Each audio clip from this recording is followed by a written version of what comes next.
Hello दोस्तों, कैसे हैं आप सब। आइए आज हम प्रोसेस कॉस्टिंग का एक टॉपिक स्टार्ट करते हैं जिसका नाम है एबनॉर्मल गेन।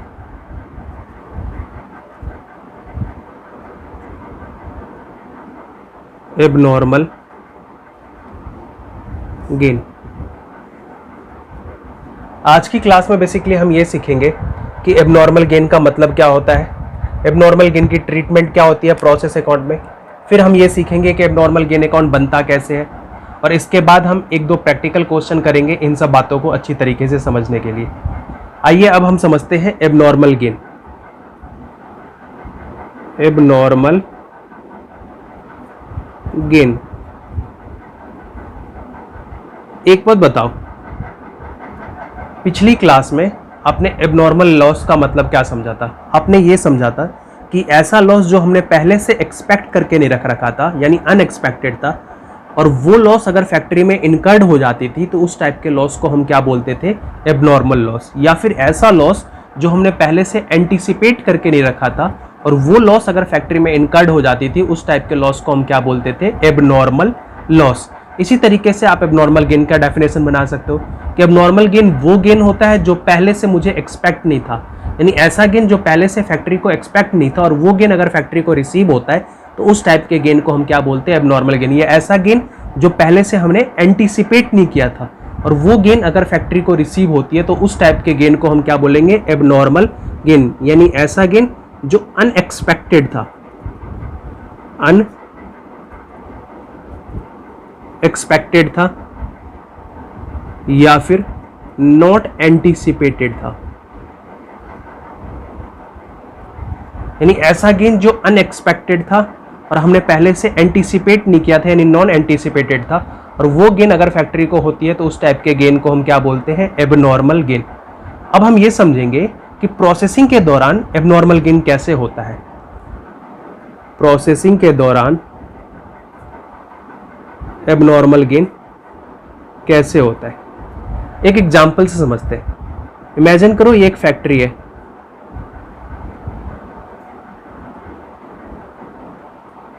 फैक्ट्री, और ये इस फैक्ट्री का मैनेजर है।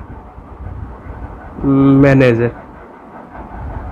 क्या होता है इस फैक्ट्री में, बेसिकली इस फैक्ट्री में शर्ट बनती है और ये इस फैक्ट्री में टेलर मास्टर का काम करता है। टेलर मास्टर यानी दर्जी शर्ट को क्या करता है, बनाता है। इस मैनेजर ने इस टेलर मास्टर को 100 मीटर क्लॉथ दिया और कहा इस क्लॉथ से तुम्हें क्या बनानी है, शर्ट बनानी है। मैनेजर को यह बात पहले से पता था कि टेलर मास्टर जब इस क्लॉथ को शर्ट बनाने के लिए कटिंग करेगा तो कटिंग प्रोसेसिंग के दौरान 10 मीटर कपड़े का तो नुकसान होगा ही होगा, और ये बात मैनेजर को पहले से पता था। वो नुकसान जो पहले से पता होता है on the basis of past experience या फिर टेक्निकल स्पेसिफिकेशन, उस टाइप के नुकसान को हम क्या बोलते हैं, नॉर्मल लॉस। यानी कटिंग प्रोसेसिंग के दौरान नॉर्मल लॉस हमने कितना एक्सपेक्ट करके रखा था, नॉर्मल लॉस 10% का, यानी जितना इनपुट डालेंगे उसका 10%। हमने इनपुट कितना डाला है, 100 मीटर, उसका 10% कितना हो जाएगा, 10 मीटर। यानी 10 मीटर क्लॉथ तो कटिंग प्रोसेसिंग के दौरान बेकार हो ही जाएगा।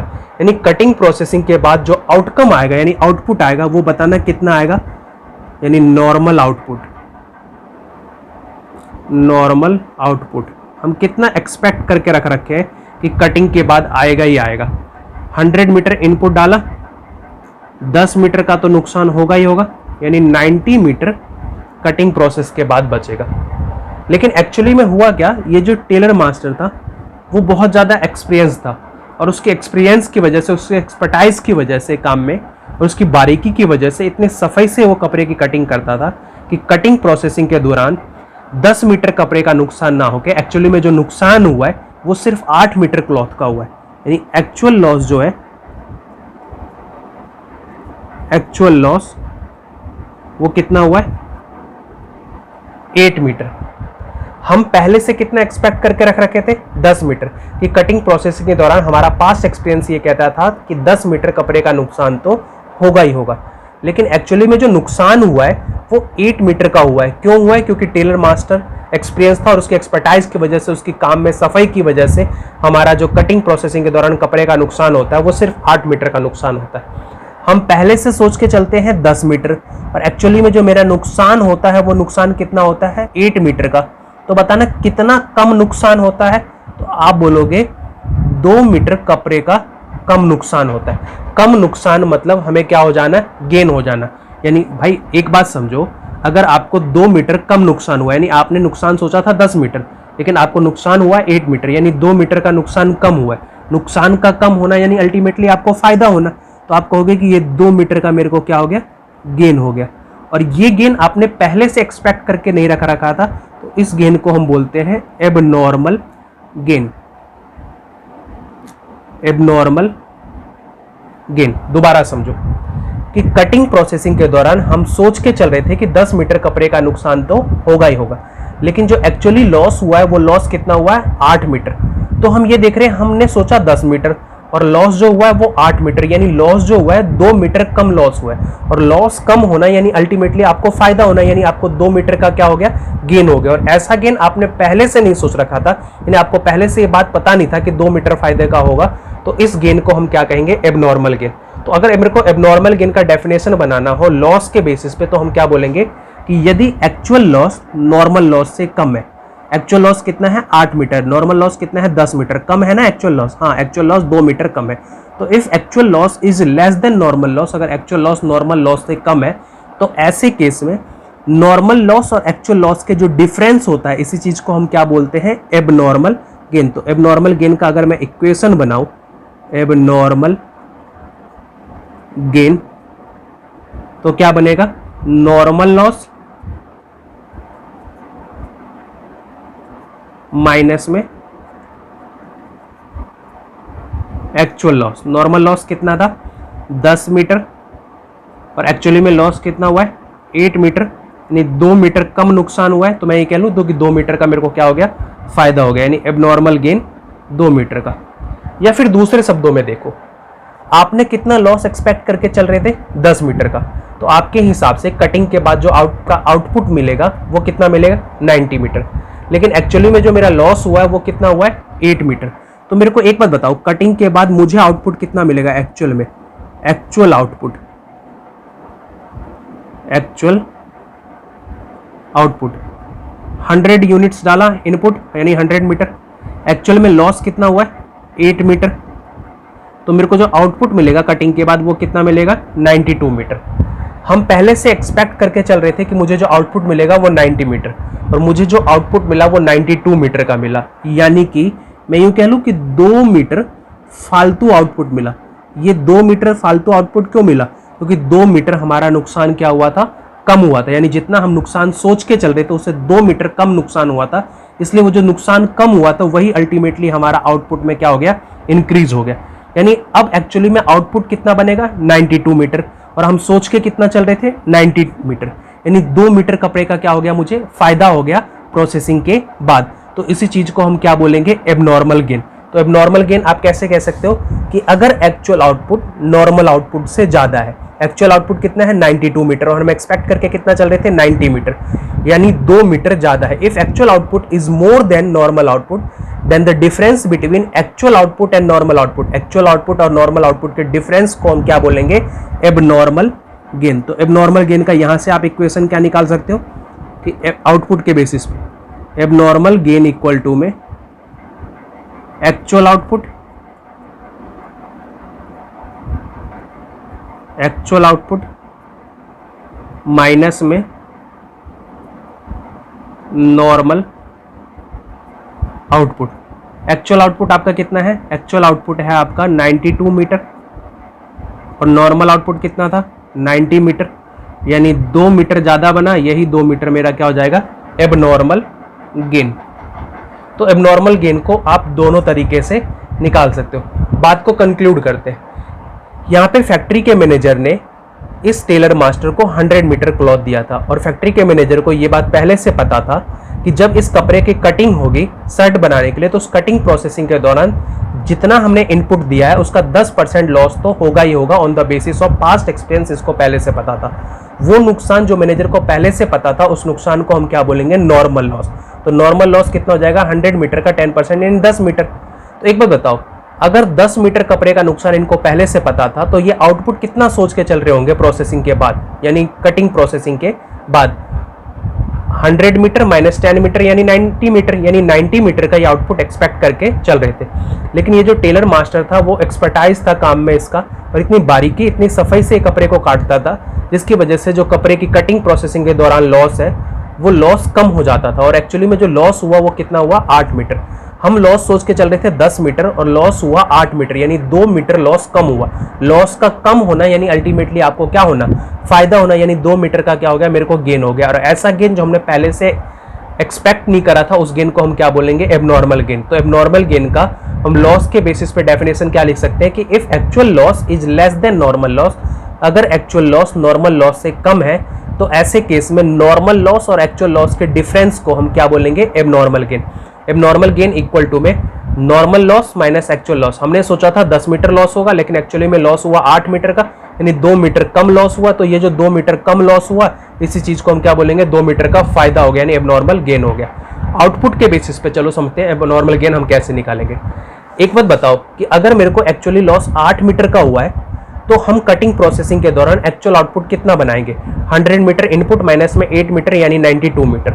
हम सोच के कितना चल रहे थे, 90 मीटर, यानी 90 मीटर का आउटपुट मिलेगा, लेकिन एक्चुअली में मिला कितना है, 92 मीटर, यानी 2 मीटर आउटपुट ज्यादा मिला। क्यों ज्यादा मिला, क्योंकि 2 मीटर कपड़े का नुकसान कम हुआ था। तो इसी चीज को हम क्या बोलेंगे, एबनॉर्मल गेन। कि अगर एक्चुअल आउटपुट नॉर्मल आउटपुट से ज्यादा है, यहाँ पे देखो एक्चुअल आउटपुट 92 मीटर है और नॉर्मल आउटपुट कितना है, 90 मीटर, यानी 2 मीटर ज्यादा है। तो अगर एक्चुअल आउटपुट नॉर्मल आउटपुट से ज्यादा है तो ऐसे केस में एक्चुअल आउटपुट और नॉर्मल आउटपुट के डिफरेंस को आप क्या बोलोगे, एबनॉर्मल गेन। तो एबनॉर्मल गेन इक्वल टू में actual output minus normal output, यानी कि 92 metre minus 90 metre equal to में 2 मीटर, यानी 2 मीटर का मेरे को क्या हो गया, एबनॉर्मल गेन हो गया।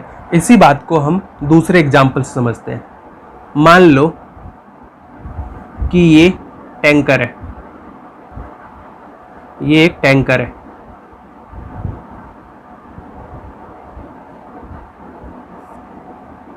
टैंकर में कितना पानी आता है, 1000 लीटर।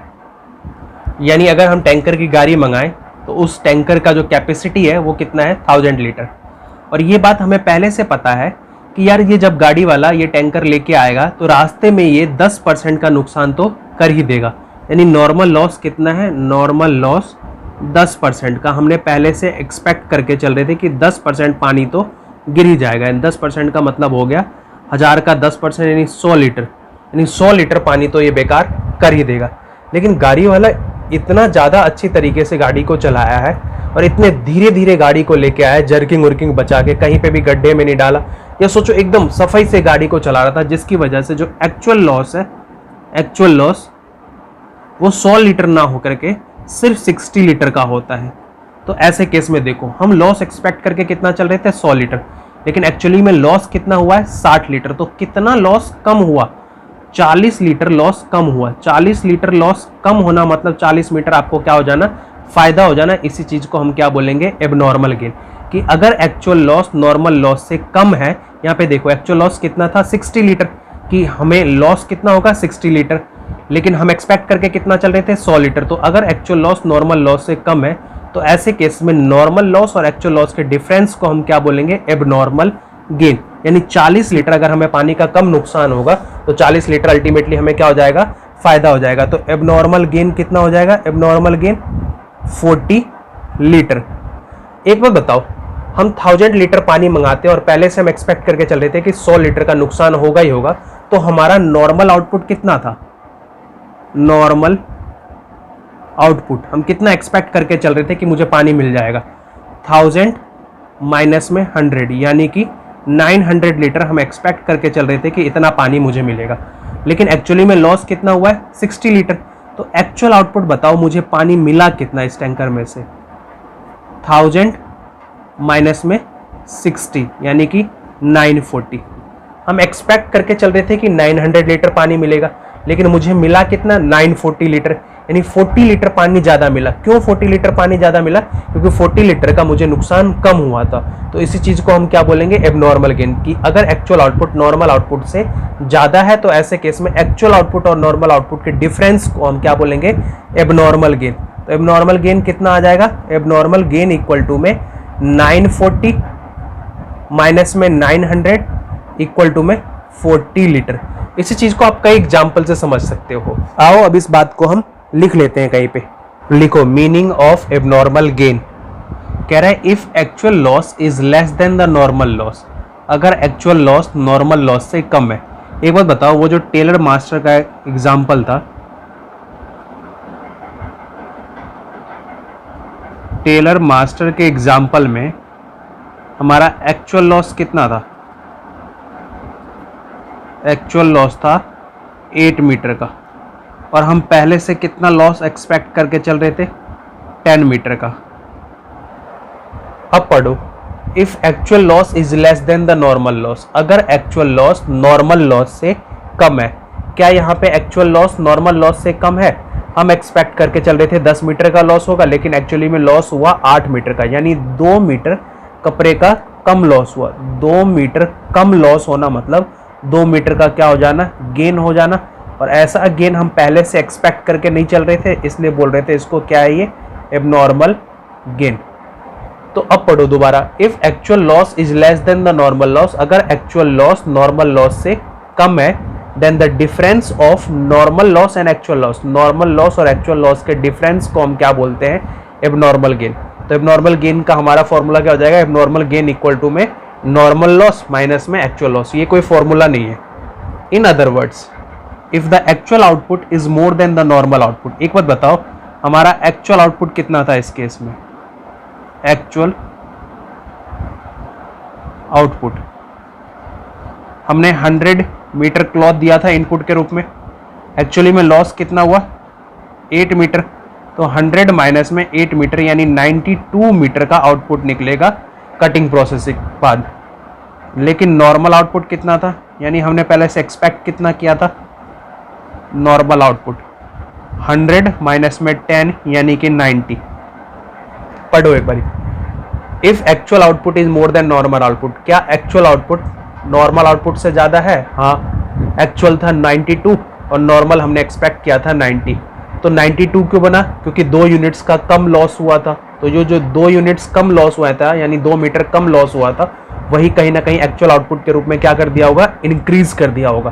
तो अगर एक्चुअल आउटपुट नॉर्मल आउटपुट से ज़्यादा है तो ऐसे केस में एक्चुअल आउटपुट और नॉर्मल आउटपुट के डिफरेंस को हम क्या बोलेंगे? Abnormal gain. तो एबनॉर्मल गेन इक्वल टू में एक्चुअल आउटपुट माइनस में नॉर्मल आउटपुट। अब हम करेंगे वैल्यू ऑफ एबनॉर्मल लॉस, कि एबनॉर्मल लॉस का हम वैल्यू कैसे निकालेंगे? Value of abnormal loss. फिर हम सीखेंगे कि एबनॉर्मल लॉस के यूनिट्स को और एबनॉर्मल लॉस की वैल्यू को प्रोसेस अकाउंट में क्या ट्रीटमेंट होगा। आओ इस बात को हम समझते हैं। अब हम सीखते हैं कि एबनॉर्मल लॉस यूनिट्स की वैल्यू कैसे निकालेंगे, यानी वैल्यू ऑफ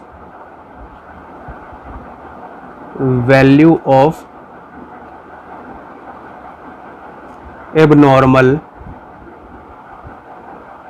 लॉस यूनिट्स, कि एबनॉर्मल लॉस यूनिट्स की वैल्यू हम कैसे कैलकुलेट करेंगे। इससे पहले आप मेरे को एक बात बताओ, वही टेलर मास्टर का एग्जांपल लेते हैं। ये टेलर मास्टर है, टेलर मास्टर। टेलर मास्टर को कितना क्लॉथ दिया गया था शर्ट बनाने के लिए? टेलर मास्टर को 100 मीटर क्लॉथ दिया गया था। मान लेते हैं कि 1 मीटर की जो कॉस्ट है वो ₹20 पर मीटर के हिसाब से @20 पर मीटर। तो इसके हिसाब से टोटल अमाउंट कितना आ जाएगा 100 मीटर का? 2000 रुपीज़। मान लेते हैं कि कटिंग प्रोसेसिंग के दौरान जो इस पर लेबर का खर्चा आ रहा है, लेबर का, वो 2000 आ रहा है, और अदर एक्सपेंसेस कटिंग प्रोसेसिंग के दौरान, अदर एक्सपेंसेस जो है वो 6000 का है। तो मेरे को एक बार बताओ, टोटल एक्सपेंसेस इस कटिंग प्रोसेसिंग के दौरान कितना हो जाएगा? 2 to 4000 और 6 यानी कि 10,000। 10% का लॉस तो हम पहले से एक्सपेक्ट करके चल रहे हैं कि 10% का लॉस तो होगा ही होगा कटिंग प्रोसेसिंग के दौरान। तो हमारा नॉर्मल लॉस कितना था? नॉर्मल लॉस जितना हम इनपुट डालेंगे, हमने इनपुट कितना दिया था 100 मीटर, इसका 10%, 100 मीटर का 10% निकालोगे यानी कि 10 मीटर। ये जो 10 मीटर था वो हमारा नॉर्मल लॉस था। मान लेते हैं कि इस क्वेश्चन में कि ये नॉर्मल लॉस जो है वो वेट लॉस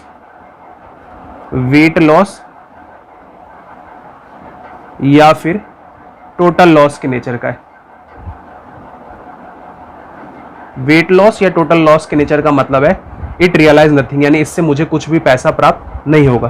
तो एक बात बताओ, अगर हमने 10 मीटर एक्सपेक्ट किया था कि लॉस होगा ही होगा कटिंग प्रोसेसिंग के दौरान, तो कटिंग प्रोसेसिंग के बाद हम आउटपुट कितना एक्सपेक्ट करके बैठे होंगे, यानी कि नॉर्मल आउटपुट।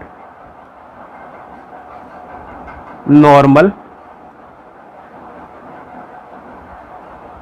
आउटपुट हमने ये सोचा होगा कि 100 मीटर क्लॉथ हमने दिया, 100 मीटर में से 10 मीटर तो कटिंग प्रोसेसिंग के दौरान नुकसान होगा ही होगा, तो जो आउटपुट आएगा वो कितना आएगा? 90 मीटर का। लेकिन एक्चुअली में हुआ क्या? एक्चुअली में ये हुआ कि ये जो टेलर मास्टर था वो बहुत ज़्यादा एक्सपीरियंस था, और एक्सपीरियंस की वजह से इसके कामों में इतना एक्सपर्टाइज था या इतनी बारीकी से कपड़े को काटता था कि एक्चुअल लॉस 10 मीटर का ना होके कितना हुआ था? एक्चुअल लॉस जो हमारा हुआ था, एक्चुअल लॉस वो सिर्फ 8 मीटर का हुआ था। एक्चुअल लॉस कितना हुआ था? 8 मीटर का। तो अगर एक्चुअल लॉस 8 मीटर का हुआ था तो मेरे को एक बात बताओ, एक्चुअल आउटपुट कितना आया होगा? एक्चुअल आउटपुट 100 मीटर में से एक्चुअल लॉस कितना हुआ? 8 मीटर, यानी कि 92 मीटर का। हम कितना लॉस एक्सपेक्ट करके बैठे थे? हम 10 मीटर का लॉस एक्सपेक्ट करके बैठे थे, लेकिन एक्चुअली में जो लॉस हुआ है वो सिर्फ 8 मीटर का हुआ है, यानी कि यहां से आप कह सकते हो कि कितना लॉस कम हुआ है। अगर आप देखोगे तो आप ये कहोगे कि 2 मीटर कपड़े का लॉस कम हुआ है। लॉस का कम होना यानी अल्टीमेटली आपको क्या होना? गेन होना, और ये ऐसा गेन था जो अनएक्सपेक्टेड था, इसलिए हमने इसको बोला था कि ये कौन सा गेन है? एबनॉर्मल गेन है। एक्चुअल लॉस 8 मीटर था और नॉर्मल लॉस 10 मीटर था, तो एक्चुअल लॉस अगर नॉर्मल लॉस से कम है तो ऐसे केस में नॉर्मल लॉस और एक्चुअल लॉस के डिफरेंस को हम क्या बोलते हैं? Abnormal gain. या फिर आप आउटपुट के हिसाब से देख सकते हो कि हम कितना एक्सपेक्ट करके चल रहे थे कि आउटपुट आएगा कटिंग प्रोसेसिंग के बाद 90 मीटर, लेकिन एक्चुअली में जो आउटपुट आया है कटिंग प्रोसेसिंग के बाद वो 92 मीटर का है। क्यों 92 मीटर का है? क्योंकि एक्चुअल लॉस हमारा 2 मीटर कम हुआ था, जिसकी वजह से हमारी आउटपुट, एक्चुअल आउटपुट क्या हो गई? इंक्रीज हो गई। अब मेरे को एक बात बताओ आप कि ये जो टोटल 10,000 हमारा कॉस्ट है वो हम कितने यूनिट से रिकवर करेंगे? क्या हम 90 मीटर से रिकवर करेंगे या 92 मीटर से रिकवर करेंगे? अगर आप ये बोलते हो कि हम जो है 10,000 रिकवर करेंगे 92 मीटर से, 92 मीटर से, इसका मतलब है कि आप 1 मीटर से कितना रिकवर करोगे? 10,000 डिवाइडेड बाय 92, यानी 1 मीटर से आप रिकवर करोगे अप्रोक्सीमेटली 108.70 108.70 पर मीटर। इससे हुआ क्या? इससे ये हुआ कि 2 मीटर जो आपको एबनॉर्मल गेन हुआ था, ये जो 92 में से 2 मीटर आपको एबनॉर्मल गेन हुआ था, एबनॉर्मल गेन, इसका जो बेनिफिट आपने किसके बीच में स्प्रेड कर दिया? कस्टमर के बीच में। जिससे कि क्या हुआ? जिससे कि आपका कॉस्ट पर यूनिट क्या हो जाएगा? कम हो जाएगा। अगर आप यही खर्चा 90 मीटर से रिकवर करते तो कितना आता है? 10,000 डिवाइडेड बाय 90, यानी कि 1 मीटर से हम कितना रिकवर करते? 111.11, यानी अगर हम 10,000 रिकवर करेंगे 90 मीटर से तो हमारा 1 मीटर का कॉस्ट कितना आ जाएगा? 111.11 पर मीटर। हम ये देख रहे हैं कि अगर हम 92 से रिकवर कर रहे हैं तो हमारा कॉस्ट क्या हो जाएगा? कम हो जाएगा। लेकिन अगर हम जितना आउटपुट एक्सपेक्ट कर रहे थे यानी 90 मीटर, उससे अगर रिकवर करेंगे तो हमारा कॉस्ट पर यूनिट क्या हो जाएगा? इंक्रीज हो जाएगा। अब आप ये बताओ कि दोनों में से किससे हमें रिकवर करना चाहिए? अगर आप ये बोलोगे कि 92 मीटर से रिकवर करना चाहिए, तो इसका मतलब है कि आपने एबनॉर्मल गेन जो आपको 2 मीटर हुआ उसका बेनिफिट आपने किसको दे दिया, कस्टमर को। याद करो पिछले क्लास में अगर आपको एबनॉर्मल लॉस हुआ था, तो एबनॉर्मल लॉस अगर आप कस्टमर से चार्ज कर रहे थे तो कॉस्ट क्या हो जाती थी, हाई हो जाती थी। तो आप कहते थे कि नहीं, एबनॉर्मल लॉस का जो कॉस्ट है वो हमें कस्टमर से रिकवर नहीं करना चाहिए, हमें खुद बियर करना चाहिए। तो अब की बार जो आपको एबनॉर्मल गेन हुआ है 2 मीटर, उसका भी बेनिफिट हमें किसको नहीं देना चाहिए, कस्टमर को नहीं देना चाहिए। सिंपल सा आप एग्जांपल देखो जो हमने पिछली क्लास में आपको बताया था। मान लो आपकी स्टेशनरी की शॉप है और आप 6 रजिस्टर खरीद के लेके आते हो, कितने के हिसाब से, 50 के हिसाब से। 50 इंटू में 6 यानी कि 300 का। होता क्या है, रास्ते में आपका एक रजिस्टर गिर जाता है। मान लो एक रजिस्टर जो गिर गया उसकी कॉस्ट कितनी थी, ऑब्वियसली सी बात है 50 रुपीज। तो घर पे आप क्या बोलोगे कि यार मेरे को अगर 300 रुपये रिकवर करना है 5 रजिस्टर से, तो एक रजिस्टर से आप कितना रिकवर करोगे, 60।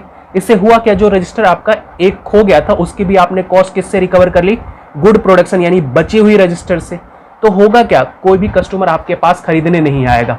क्यों नहीं खरीदने आएगा, क्योंकि वो दूसरे दुकान के पास पहुंच जाएगा और वहां पे वही रजिस्टर उसको 50 रुपए में मिल जाएगा। ऐसा इसलिए हुआ क्योंकि आपने एबनॉर्मल लॉस जो है वो कस्टमर से रिकवर करने की कोशिश करी। तो आपने कहा नहीं, मेरे को एबनॉर्मल लॉस कस्टमर से रिकवर करनी नहीं है। तो अब मान के चलो अगर आपने एबनॉर्मल लॉस कस्टमर से रिकवर नहीं करा था, तो मान के चलो सेम एग्जाम्पल को लेते हैं, आपने 6 रजिस्टर खरीदा। 6 रजिस्टर कितने का खरीदा आपने, 50-50 रुपए के हिसाब से 300 रुपए का। घर पे आके देखा तो आपने पता चला कि यार इसमें 6 रजिस्टर नहीं, गलती से एक रजिस्टर फालतू आ गया। एक बात बताओ, ईमानदारी को थोड़ी देर साइड में रखते हैं, एक रजिस्टर जो आपका फालतू आ गया उसको आप क्या बेचोगे, कितने रुपए के हिसाब से। ऑब्वियसली सी आप बात कहोगे, ऐसा तो नहीं कहोगे ना कि मेरे को 300 रुपए अब रिकवर करना है 7 रजिस्टर से, यानी एक रजिस्टर में 42 का बेचूंगा। ऑब्वियसली सी नहीं कहोगे, आप क्या कहोगे कि मैं 7 रजिस्टर को कितने के हिसाब से बेचूंगा, 50 के हिसाब से। क्योंकि अगर एक रजिस्टर जो मैंने एक्स्ट्रा आ गया वो मेरे लिए एबनॉर्मल गेन है। जब मैंने एबनॉर्मल लॉस कस्टमर से रिकवर नहीं करा था, तो एबनॉर्मल गेन का बेनिफिट हम कस्टमर को नहीं देंगे। तो ध्यान रहे, एक बात आप नोट कर लो कि जब भी हम cost per unit of normal output निकालेंगे, cost per unit of normal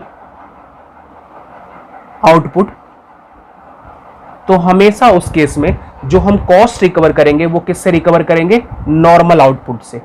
किससे रिकवर करेंगे, नॉर्मल आउटपुट से। इसका मतलब ना तो हम एबनॉर्मल लॉस कस्टमर से रिकवर करेंगे और ना ही हम एबनॉर्मल गेन का बेनिफिट हम किसको देंगे, कस्टमर को देंगे। अब बात ये आती है कि ये तो समझ आ गया कि कॉस्ट पर यूनिट निकालते समय हमेशा हमें कॉस्ट रिकवर किससे करना चाहिए, नॉर्मल आउटपुट से। यानी एबनॉर्मल लॉस और एबनॉर्मल गेन को क्या कर देना चाहिए, इग्नोर कर देना चाहिए। अब बात आता है कि ये जो value of abnormal gain units है वो कैसे निकालेंगे, value of abnormal gain unit. आप बताओ, आपने एबनॉर्मल लॉस की वैल्यू किस पे करा था, आपने ये कहा था कि एबनॉर्मल लॉस की वैल्यू हम करेंगे on the basis of cost per unit of normal output, कि नॉर्मल आउटपुट की जितनी कॉस्ट होगी उतनी ही कॉस्ट एबनॉर्मल लॉस यूनिट्स की भी होगी। यहां पे भी सोचो कि एक यूनिट बनाने को नॉर्मली हमारी लागत कितनी आती है, कॉस्ट कितनी आती है, 111.11 पर मीटर के हिसाब से। तो जो 2 यूनिट एक्स्ट्रा बन गया है उसकी भी कॉस्ट ऑब्वियसली से कितनी होगी, 111.11।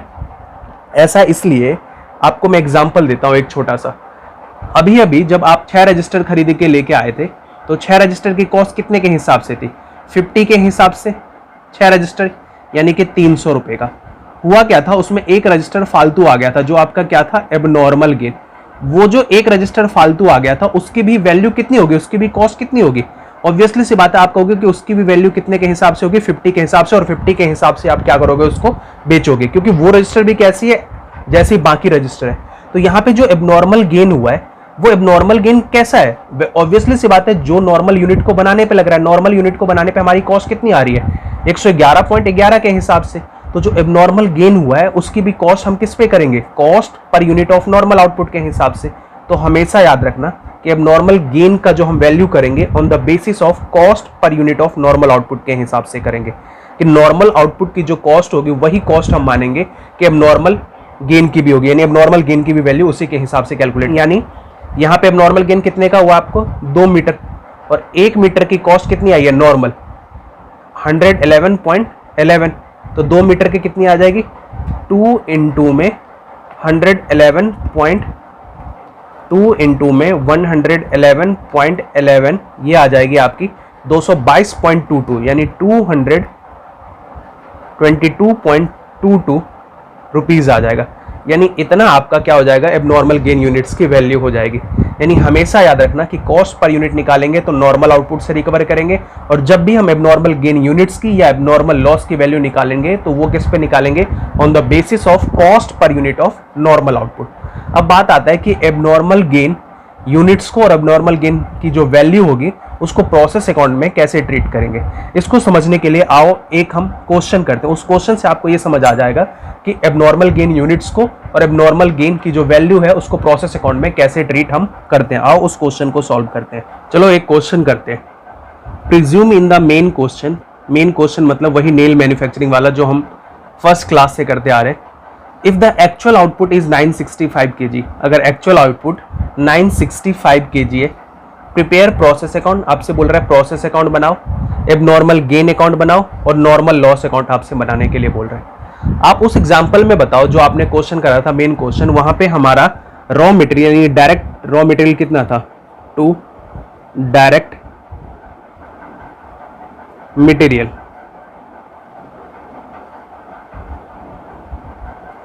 डायरेक्ट मटेरियल जो था हमारा उस केस में वो था 1000 यूनिट्स, कितने के हिसाब से, 12 के हिसाब से, कितने का, 12,000 का। फिर उस क्वेश्चन में क्या हुआ था, other expenses, 2 other expenses, other expenses कितने का था, 7,000 का था। क्वेश्चन ये कह रहा था आपसे कि जो नॉर्मल लॉस है वो कितना था, नॉर्मल लॉस जो था वो 50 यूनिट्स का था। नॉर्मल लॉस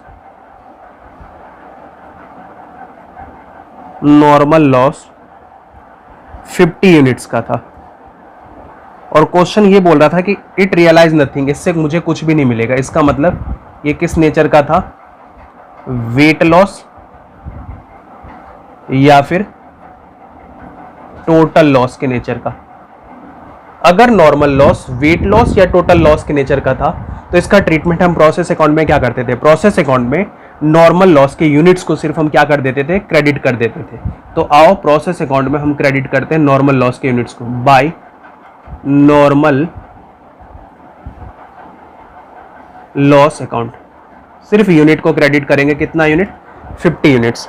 अब एक बात बताओ, अगर हम पहले से एक्सपेक्ट करके चल रहे थे कि 50 यूनिट्स का लॉस होगा ही होगा, तो हम कितना आउटपुट एक्सपेक्ट करके चल रहे होंगे, normal output, normal output 1000 units हमने इनपुट दिया, 1000 यूनिट्स हमने इनपुट दिया, 1000 में से 50 यूनिट्स का तो हम लॉस एक्सपेक्ट करके चल रहे थे। तो इसके हिसाब से हम कितना आउटपुट एक्सपेक्ट करके चल रहे होंगे, 950 यूनिट्स। लेकिन अगर हम एक्चुअल आउटपुट देखें क्वेश्चन में, तो एक्चुअल आउटपुट कह रहा है 965 kg। एक्चुअल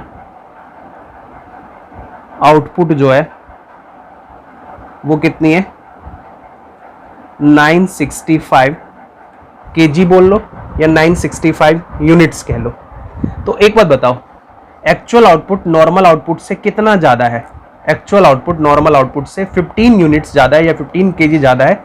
इसी चीज को हम क्या बोलेंगे, एबनॉर्मल गेन। कि अगर एक्चुअल आउटपुट नॉर्मल आउटपुट से ज्यादा होता है तो ऐसे केस में एक्चुअल आउटपुट और नॉर्मल आउटपुट के डिफरेंस को हम क्या बोलते हैं, एबनॉर्मल गेन। तो एबनॉर्मल गेन हम कैसे निकालेंगे, 965 यूनिट्स माइनस में 950 यूनिट्स, यानी कि एबनॉर्मल गेन कितने का हो गया, 15 यूनिट्स का। अब बात आती है कि ये जो एबनॉर्मल गेन है इसकी हम वैल्यू कितनी करेंगे, इसकी वैल्यू हम किस बेसिस पे करेंगे। अभी अभी हम पढ़ के आए कि एबनॉर्मल गेन यूनिट्स की जो वैल्यू है वो हम cost per unit of normal output के हिसाब से करते हैं। यानी नॉर्मल यूनिट की जो कॉस्ट पर यूनिट होती है उसी के हिसाब से हम एबनॉर्मल गेन यूनिट्स की वैल्यू करते हैं। तो अब हम निकालते हैं cost per unit of normal output. एक बात बताओ, टोटल एक्सपेंसेस कितने का हुआ है, 19,000। 19,000 में कितने से रिकवर करूंगा? हमेशा मैंने बताया था आपको कि नॉर्मल आउटपुट के लिए जब कॉस्ट पर यूनिट निकालोगे तो हमेशा आप कॉस्ट किससे रिकवर करोगे? नॉर्मल आउटपुट से। आप एक्चुअल आउटपुट की तरफ देखोगे भी नहीं। नॉर्मल आउटपुट कितनी है? 950 यूनिट्स। तो आप कितने से रिकवर करोगे? 950 यूनिट से आप कॉस्ट को क्या करोगे? रिकवर करोगे। तो बताना 19,000 अगर हम 950 यूनिट से रिकवर करेंगे तो एक यूनिट से कितना रिकवर करेंगे? ₹20 पर यूनिट। तो इसके हिसाब से वैल्यू कितनी आ जाएगी हमारी एबनॉर्मल गेन की? Value of abnormal gain 15 units. और एबनॉर्मल गेन यूनिट्स की हम वैल्यू किस पे करते हैं? On the basis of cost per unit of normal output. Cost per unit of normal output कितनी आई है? ₹20 पर यूनिट। तो इसके हिसाब से हमारी वैल्यू कितनी आ जाएगी? 15 इंटू में 20 यानी कि 300। 300 की हमारी वैल्यू आ जाएगी एबनॉर्मल गेन की, 300। चलो अब इसको करते हैं। एक बात बताओ, हम नेक्स्ट प्रोसेस में आप कितने यूनिट्स भेजोगे? ऑब्वियसली सी बात है जितना गुड प्रोडक्शन यूनिट हुआ है, गुड प्रोडक्शन यूनिट यानी आउटपुट बना कितना है? बना तो 965 kg है। यानी नेक्स्ट प्रोसेस में आप कितना भेजते हो? जितना आउटपुट बना है एक्चुअली में बना कितना है? 965। बट यहाँ पे नेक्स्ट प्रोसेस तो है नहीं, तो आप कहाँ पे भेजोगे? फिनिश गुड्स अकाउंट में। तो by finish goods account, finish goods account कितना यूनिट भेजोगे? 965 यूनिट्स। किस रेट के हिसाब से? ऑब्वियसली गुड प्रोडक्शन यूनिट है। गुड प्रोडक्शन यूनिट की हम वैल्यू किस पे करते हैं? On the basis of cost per unit of normal output, यानी ₹20 के हिसाब से। तो चलो लिखते हैं 965 हम भेजेंगे फिनिश में। कितने रेट के हिसाब से? 20 के हिसाब से। तो 965 इंटू में 20 कितना आ जाएगा? ये 19,300 यानी 19,300। 19,300 हम क्या कर देंगे? नेक्स्ट प्रोसेस में भेज देंगे। अब एक चीज को समझो आप, अगर आप ध्यान से देखोगे तो एक बात बताओ, हमने इनपुट कितना दिया? 1000 यूनिट्स, जिसमें से नॉर्मल लॉस हम कितना एक्सपेक्ट करके चल रहे थे? 50 यूनिट्स। यानी 1000 इनपुट्स में से हम एक्सपेक्ट करके चल रहे थे कि 50 यूनिट्स का तो नॉर्मल लॉस होगा ही होगा। तो इसके हिसाब से यहाँ पे कितना आना चाहिए था? 950। यानी नेक्स्ट प्रोसेस में या फिनिश गुड्स अकाउंट्स में कितना जाना चाहिए था? 950 यूनिट्स। बट एक्चुअली में गया कितना है? 965, यानी 15 यूनिट्स फालतू। ये 15 यूनिट्स फालतू क्यों गया है? Because of abnormal gain, abnormal gain की वजह से। और गेन को हम क्या करते हैं? क्रेडिट करते हैं। बचपन से हम पढ़ते आ रहे हैं नॉमिनल अकाउंट का रूल क्या होता है कि all incomes and gain becomes credit. जितने भी इनकम होते हैं और गेन होते हैं उसको हम क्या करते हैं? क्रेडिट करते हैं। यानी पक्की बात है कि एबनॉर्मल गेन मुझे 15 यूनिट्स का हुआ है तो एबनॉर्मल गेन अकाउंट क्या हो जाएगा? क्रेडिट होगा। तो अगर एबनॉर्मल गेन अकाउंट क्रेडिट होगा तो डेबिट क्या होगा? Process account. या तो आप जर्नल एंट्री के थ्रू समझ सकते हो, या फिर दूसरे तरीके से समझो कि इधर डेबिट साइड में 1000 यूनिट्स है और क्रेडिट साइड में अगर आप देखोगे तो 965 प्लस में 50 यूनिट्स, यानी कि 965 प्लस में 50 यूनिट्स यानी कि 1015 यूनिट्स, यानी 15 यूनिट्स फालतू है। तो 15 यूनिट्स को बैलेंस करने के लिए मुझे डेबिट साइड में क्या लिखना पड़ेगा? 15 यूनिट्स। किसकी वजह से ये 15 यूनिट्स? एबनॉर्मल गेन की वजह से। एबनॉर्मल गेन की वजह से। देखो दोबारा समझाता हूं।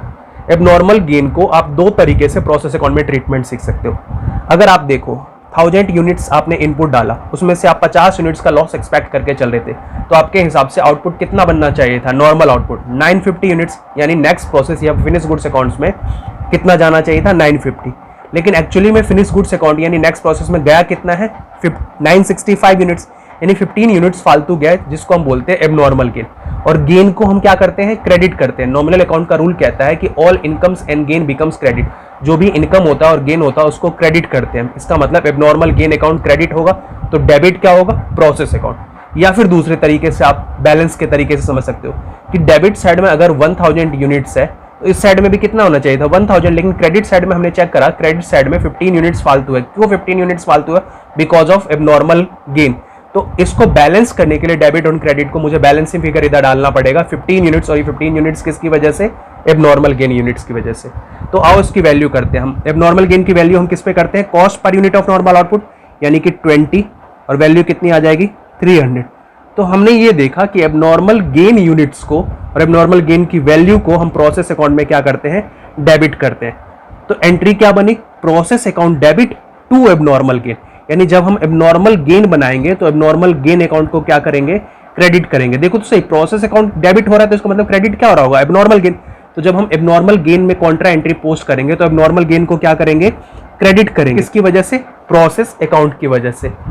तो हमने एबनॉर्मल गेन के यूनिट्स को और एबनॉर्मल गेन की वैल्यू को प्रोसेस अकाउंट में क्या करते हैं? डेबिट करते हैं। आओ इस अकाउंट को बंद करते हैं। इधर कितना आ जाएगा? 1050 यूनिट्स। रेट की कॉलम तो हम बंद करते नहीं। 12,000, 7,000, 19,300, 1015, और इधर भी कितना आ जाएगा? 19,300। चलो अब इस बात को लिख लेते हैं कि एबनॉर्मल गेन यूनिट्स को और एबनॉर्मल गेन की वैल्यू को हम प्रोसेस अकाउंट में क्या करते हैं? हम प्रोसेस अकाउंट में डेबिट करते हैं एबनॉर्मल गेन की यूनिट्स को और एबनॉर्मल गेन की वैल्यू को। आओ अब हम लिखते हैं जो ऑलरेडी हमने समझ लिया है। Treatment of abnormal gain in process account. Abnormal gain का क्या ट्रीटमेंट होगा प्रोसेस अकाउंट में? आप बताओ, हमने क्या ट्रीटमेंट करा है? हमने एबनॉर्मल गेन के यूनिट्स को और एबनॉर्मल गेन की वैल्यू को हमने प्रोसेस अकाउंट में क्या कर दिया? डेबिट कर दिया। वही बोल रहे हैं, the units and the value of abnormal gain units, यानी एबनॉर्मल गेन की यूनिट्स की जो वैल्यू होगी विल बी डेबिटेड। हम क्या कर देंगे? उसको डेबिट कर देंगे। किस में डेबिट कर देंगे? प्रोसेस अकाउंट में हम क्या कर देंगे? डेबिट कर देंगे। वैल्यू कैसे कंप्यूट करेंगे? Value is computed by applying the units of abnormal gain to the cost per unit of normal output, यानी cost per unit of normal output के हिसाब से हम क्या करेंगे? वैल्यू निकालेंगे। Value of abnormal gain units कितनी आ जाएगी? एबनॉर्मल गेन यूनिट्स इनटू में cost per unit of normal output. चलो अब हम एबनॉर्मल गेन अकाउंट बनाते हैं इसी क्वेश्चन का। एबनॉर्मल गेन अकाउंट, एक बात बताओ, एबनॉर्मल गेन को हमने प्रोसेस अकाउंट में क्या करा था? हमने प्रोसेस अकाउंट में क्या करा था? डेबिट करा था एबनॉर्मल गेन यूनिट्स को और एबनॉर्मल गेन की वैल्यू को। तो हमने एंट्री क्या करा था? हमने एंट्री करा था process account debit, process account debit to abnormal gain account, यानी प्रोसेस अकाउंट को डेबिट करा था तो क्रेडिट किसको करा था? एबनॉर्मल गेन अकाउंट को। बट यहां पे हम क्या बना रहे हैं? Abnormal gain account. तो अब एबनॉर्मल गेन के हिसाब से कॉन्ट्रा एंट्री करो। एबनॉर्मल गेन क्रेडिट करना है, किसकी वजह से? प्रोसेस अकाउंट की वजह से। तो एबनॉर्मल गेन को क्रेडिट करो by process account. Abnormal gain को क्रेडिट करना है किसकी वजह से? प्रोसेस अकाउंट की वजह से। जो भी प्रोसेस होगा उसका नाम लिख देंगे, प्रोसेस 1, प्रोसेस 2 या प्रोसेस ए। एक बार बताओ, कितना यूनिट्स था एबनॉर्मल गेन? एबनॉर्मल गेन था 15 यूनिट्स। किस रेट के हिसाब से वैल्यू हम कर रहे थे? Cost per unit of normal output, यानी 20 के हिसाब से। तो 15 इंटू में 20 कितना आया था हमारा? 300, यानी 300 का हमें एबनॉर्मल गेन हुआ था। ये जो एबनॉर्मल गेन हुआ इसको अल्टीमेटली आप क्या कर दोगे? ट्रांसफर कर दोगे। कहां पे ट्रांसफर कर दोगे? ऑब्वियसली सी बात है, कॉस्टिंग पीएनएल अकाउंट, यानी इतना यूनिट्स आपका फालतू बन गया था। 15 यूनिट्स 20 के हिसाब से 300 का, यानी 15 यूनिट्स पे आपको 300 रुपए का क्या हो जाएगा? अल्टीमेटली फायदा हुआ। इस फायदे को आप कहां पे भेज दोगे? कॉस्टिंग पीएनएल अकाउंट में। तो भेज दो to costing P&L account. 15 units पे 20 के हिसाब से 300 का मुझे क्या हो गया? फायदा हो गया। 15 यूनिट्स पे 300, 15 यूनिट्स पे 300। एक बात बताओ, यहां पे नॉर्मल लॉस अकाउंट बनेगा? नॉर्मल लॉस अकाउंट बेसिकली हम बनाते किस लिए? नॉर्मल लॉस अकाउंट अगर स्क्रैप एग्जिस्ट कर रहा है और स्क्रैप की रियलाइजेबल वैल्यू होती है तो उस रियलाइजेबल वैल्यू को हम रिकवर करने के लिए नॉर्मल लॉस अकाउंट बनाते हैं। या फिर नॉर्मल लॉस अगर स्क्रैप के नेचर का होता है और उस पर डिस्पोजल कॉस्ट इनकर्ड करना होता है तो उस डिस्पोजल कॉस्ट की पेमेंट करने के लिए हम नॉर्मल लॉस अकाउंट बनाते हैं। बट यहां पे तो नॉर्मल लॉस किस नेचर का है? नॉर्मल लॉस वेट लॉस या फिर टोटल लॉस के नेचर का है? नॉर्मल लॉस किस नेचर का है? वेट लॉस या फिर टोटल लॉस के नेचर का है। अगर नॉर्मल लॉस वेट लॉस या फिर टोटल लॉस के नेचर का है तो इस केस में ना तो मुझे कुछ रियलाइज होता है, ना ही मुझे डिस्पोजल कॉस्ट इनकर्ड करना पड़ता है, और इसकी वजह से जो भी मुझे नुकसान होता है वो नुकसान हम किससे रिकवर करते हैं, नॉर्मल आउटपुट से, यानी गुड प्रोडक्शन यूनिट से, या फिर यूं कह लूं कस्टमर से। तो रिकवरी भी नहीं करनी, ना ही हमें पेमेंट करनी है। तो जब रिकवरी भी नहीं करनी, ना ही पेमेंट करनी है, तो हम नॉर्मल लॉस अकाउंट इस केस में नहीं बनाएंगे। तो हमेशा ध्यान रखना कि जब भी नॉर्मल लॉस वेट लॉस या फिर टोटल लॉस के नेचर का होता है तो उस केस में नॉर्मल लॉस अकाउंट जनरली नहीं बनता है। आओ अब हम नेक्स्ट क्वेश्चन करते हैं इसी कॉन्सेप्ट को अच्छी तरीके से समझने के लिए। आओ एक क्वेश्चन करते हैं, बोल रहे प्रिपेयर प्रोसेस 2 अकाउंट, यानी अब की बार आपसे प्रोसेस 2 अकाउंट मांग रहा है, यानी प्रोसेस 1 से प्रोसेस 2 में ट्रांसफर करने को बोल रहा है और प्रोसेस 2 अकाउंट मांग रहा है, यानी कि प्रोसेस 1 कंप्लीट हो चुका है। Normal loss and abnormal gain account बनाना है, यानी नॉर्मल लॉस अकाउंट भी बनाना है, एबनॉर्मल गेन अकाउंट भी बनाना है। क्वेश्चन आगे कह रहा है 22,000 units transferred from process 1 account, कह रहा है 22,000 यूनिट्स जो है वो प्रोसेस 1 अकाउंट से ट्रांसफर किया गया है, यानी प्रोसेस 1 का जो आउटकम होगा वो प्रोसेस 2 के लिए क्या हो जाएगा, इनपुट हो जाएगा। हम पहली क्लास से इस बात को पढ़ते आ रहे हैं, यानी प्रोसेस 1 से अगर 22,000 यूनिट्स ट्रांसफर किया जा रहा है, कितने का, एट ए कॉस्ट ऑफ 7,15,000, यानी 7,15,000 रुपए का ट्रांसफर किया जा रहा है, तो प्रोसेस 2 के लिए वो क्या हो जाएगा, इनपुट हो जाएगा। ठीक है, आगे बढ़ते हैं। रॉ मटेरियल एडिशनल कंज्यूम, यानी इसके अलावा रॉ मटेरियल इस प्रोसेस में और कितने का लग रहा है, 96,020 रुपीज का। डायरेक्ट लेबर कितना है, 1,28,000। मैन्युफैक्चरिंग एक्सपेंसेस कितनी है, 60,000। नॉर्मल लॉस कितना है, 10% ऑफ इनपुट, इनपुट जितना है उसका 10% है। एक बात बताओ, इनपुट कितनी है, 22,000, तो नॉर्मल लॉस कितना होगा, अगर मैं इसके हिसाब से आपसे पूछूं नॉर्मल लॉस, क्वेश्चन कह रहा है कि जितना भी इनपुट होगा उसका 10%, तो इनपुट कितना था, 22,000 यूनिट्स जो प्रोसेस 1 से ट्रांसफर किया गया था, इसका 10%, तो 22,000 का 10% कितना आ जाएगा, 2200। 22,000 का 10% कितना आ जाएगा, 2200 यूनिट्स, यानी नॉर्मल लॉस कितना है, 2200 यूनिट्स हम एक्सपेक्ट करके चल रहे कि इतना लॉस तो होगा ही होगा प्रोसेस 2 अकाउंट में। एक बात बताओ, अगर हम इतना लॉस एक्सपेक्ट करके चल रहे तो इसके हिसाब से हम आउटपुट कितना एक्सपेक्ट करके चल रहे होंगे इस प्रोसेस में बनेगा, नॉर्मल आउटपुट।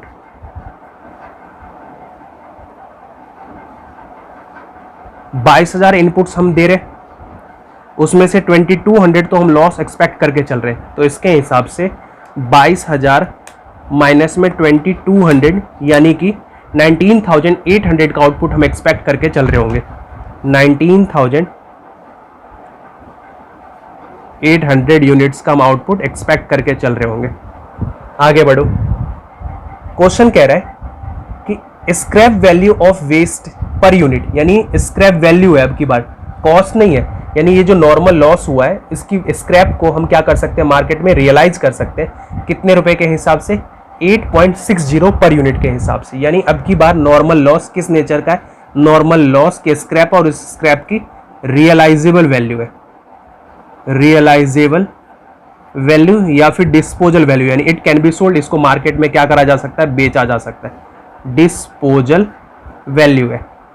अगर नॉर्मल लॉस का रियलाइजेबल वैल्यू और डिस्पोजल वैल्यू होता है तो ऐसे केस में हम प्रोसेस अकाउंट में क्या करते हैं, प्रोसेस अकाउंट में नॉर्मल लॉस के यूनिट्स को और नॉर्मल लॉस की नॉर्मल रियलाइजेबल वैल्यू को हम क्या कर देते हैं, क्रेडिट कर देते हैं। ये ऑलरेडी आपने समझ लिया। अब आगे बढ़ो, एक्चुअल आउटपुट कितनी हुई है, 20,000। चलो लिखते हैं actual output, actual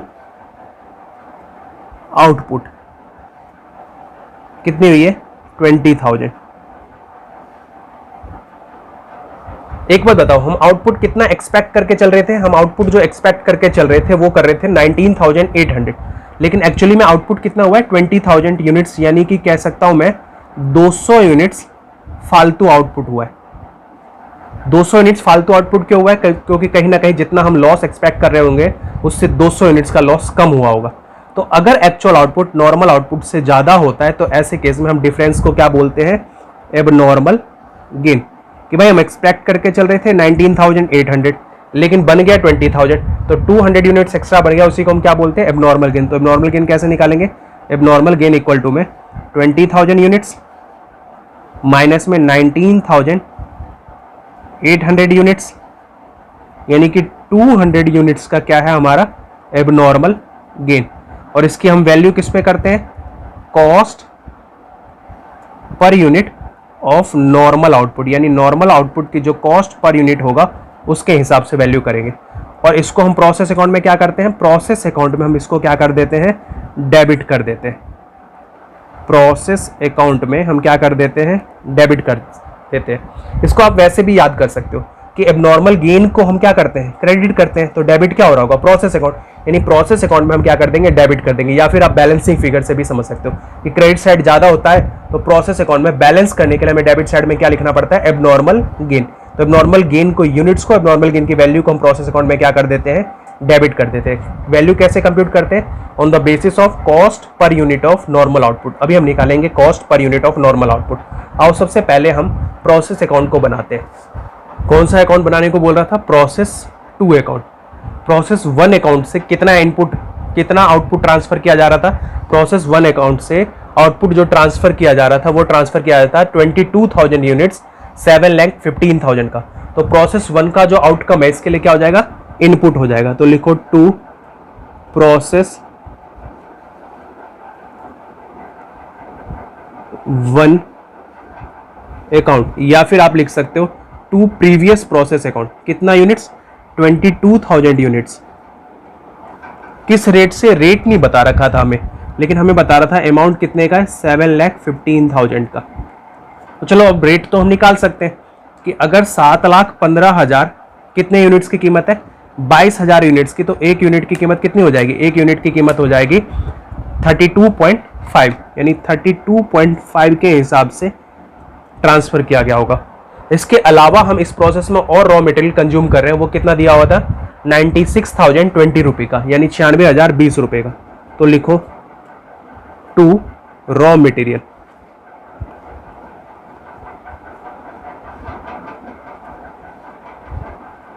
raw material input में नहीं दे रखा था, सीधा अमाउंट में दे रखा था, तो आप सीधा अमाउंट में लिखो 96,020 रुपीज़ का।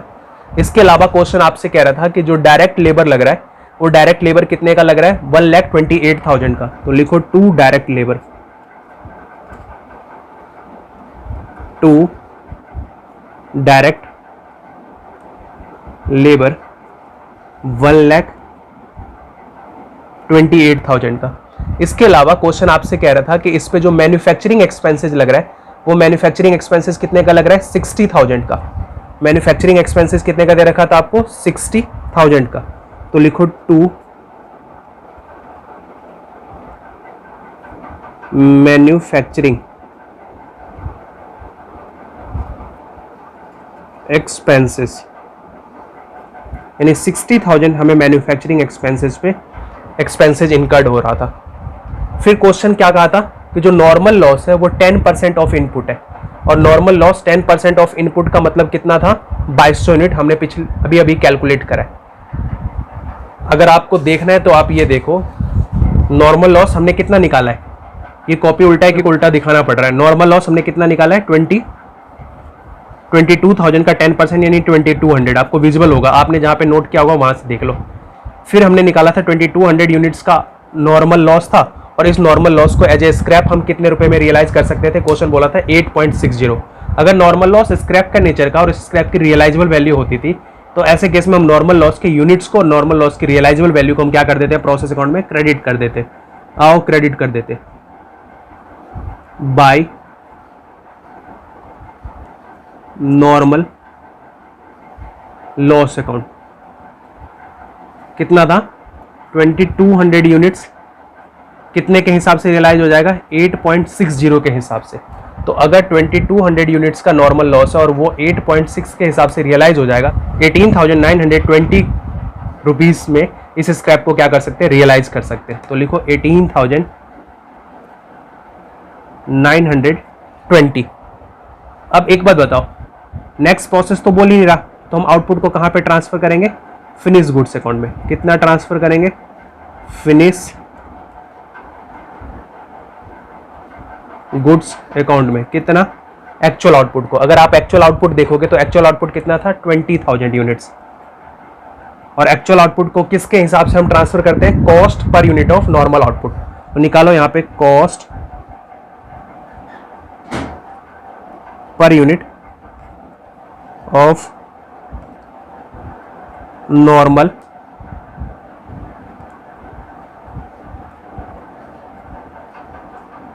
Output. Cost per unit of normal output हम कैसे निकालेंगे?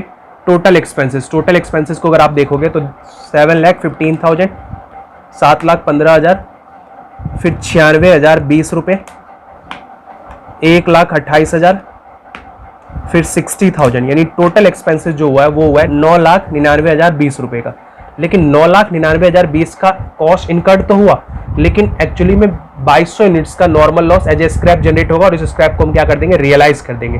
तो उससे हम कितना पैसा कमा लेंगे? 18,920। तो 18,920 से हमारा कॉस्ट क्या हो जाएगा? कम हो जाएगा। तो पहले तो आप टोटल एक्सपेंसेस लिखो, कितना आ जाएगा? 9,99,020 रुपये का। और कितना कॉस्ट कम हो जाएगा? 18,920 का। कितने यूनिट से हम रिकवर करेंगे? हमेशा मैंने आपको बताया था जो हम खर्चा रिकवर करते हैं वो किससे रिकवर करते हैं? नॉर्मल आउटपुट से। तो नॉर्मल आउटपुट कितना था? 22,000 यूनिट्स हम इनपुट डाल रहे हैं और 2200 यूनिट्स का हमें नॉर्मल लॉस है। 22,000 यूनिट्स में से 2200 यूनिट्स को अगर आप माइनस कर दोगे तो कितना आ जाएगा? 19,800। यानी हम खर्चा कितने यूनिट से रिकवर करेंगे? 19,800 यूनिट्स, जो कि हमारा क्या है? ये नॉर्मल आउटपुट। हमेशा याद रखना कि जो हम कॉस्ट रिकवर करते हैं वो किससे रिकवर करते हैं? नॉर्मल आउटपुट से। तो चलो कैलकुलेट करते हैं। 9,99,020 माइनस में 18,920, यानी ये कॉस्ट कितनी आ जाएगी? 9,80,100। और कितने से रिकवर करेंगे? 19,800 से। तो एक यूनिट से कितना रिकवर करेंगे हम? 49.5। यानी इसके हिसाब से हमारी कॉस्ट पर यूनिट कितनी आ जाएगी? 49.5 पर यूनिट। और फिनिश गुड्स अकाउंट में जो जाता है एक्चुअल आउटपुट की वैल्यू हम किस पे करते हैं? Cost per unit of normal output के हिसाब से। तो 49.5 के हिसाब से वैल्यू करोगे तो आप ये आ जाएगा 20,000 इंटू में 49.5, 9,90,000, यानी 9,90,000 रुपये। 9,90,000। इस क्वेश्चन में एबनॉर्मल गेन हुआ था। एबनॉर्मल गेन को हम क्या करते हैं प्रोसेस अकाउंट में? एबनॉर्मल गेन को हम क्या करते हैं प्रोसेस अकाउंट में? डेबिट करते हैं। प्रोसेस अकाउंट में हम क्या करते हैं? डेबिट करने का मतलब होता है कि आप एक्चुअली में देखो 22,000 यूनिट्स आपने इनपुट डाला था, 22,000 यूनिट्स आपने इनपुट डाला था, 2200 यूनिट्स का आप लॉस एक्सपेक्ट करके चले थे। तो उसके हिसाब से कितना जाना चाहिए था? 19,800। लेकिन गया कितना है? 20,000 यूनिट्स। तो कितना यूनिट्स फालतू गया फिनिश गुड्स अकाउंट में? 200 यूनिट्स फालतू गया। तो 200 यूनिट्स फालतू गया, इसका मतलब ये आपके लिए क्या हो गया? गेन हो गया। और गेन को हम क्या करते हैं? क्रेडिट। यानी एबनॉर्मल गेन अकाउंट क्या हो जाएगा? क्रेडिट हो जाएगा। तो डेबिट क्या हो जाएगा? Process account.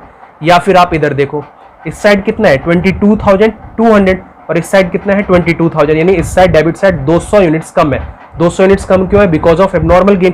तो लिखो 200 यूनिट्स किसकी वजह से? To abnormal gain account. यानी हम एबनॉर्मल गेन अकाउंट को क्रेडिट कर रहे हैं, तो डेबिट किसको कर रहे हैं? प्रोसेस अकाउंट को। एबनॉर्मल गेन यूनिट्स की वैल्यू हम किस पे करते हैं? Cost per unit of normal output के हिसाब से, यानी 49.50 के हिसाब से। तो करो इसकी वैल्यू कितनी आ जाएगी? 200 इंटू में 49.5, यह आ जाएगा आपका 9,900। यानी 9,900 का आपको कहीं ना कहीं एबनॉर्मल गेन अभी दिख रहा है। चलो इसको अकाउंट को हम बंद करते हैं। 22,200 इसका टोटल करते हैं। 7,15,000, 96,020 प्लस में 1,28,000, 60,000 प्लस में 1,900, ये आ जाएगा आपका 10,08,920। 10,08,920। 22,200, 10,08,920। आओ अब हम एबनॉर्मल गेन अकाउंट बनाते हैं। एबनॉर्मल गेन अकाउंट, एक बार बताओ, प्रोसेस अकाउंट से हमने क्या एंट्री करा था? Process account debit to abnormal account. यानी इसका कॉन्ट्रा क्या होगा? एबनॉर्मल गेन को क्रेडिट करना है। किसकी वजह से? प्रोसेस अकाउंट की वजह से। तो बाय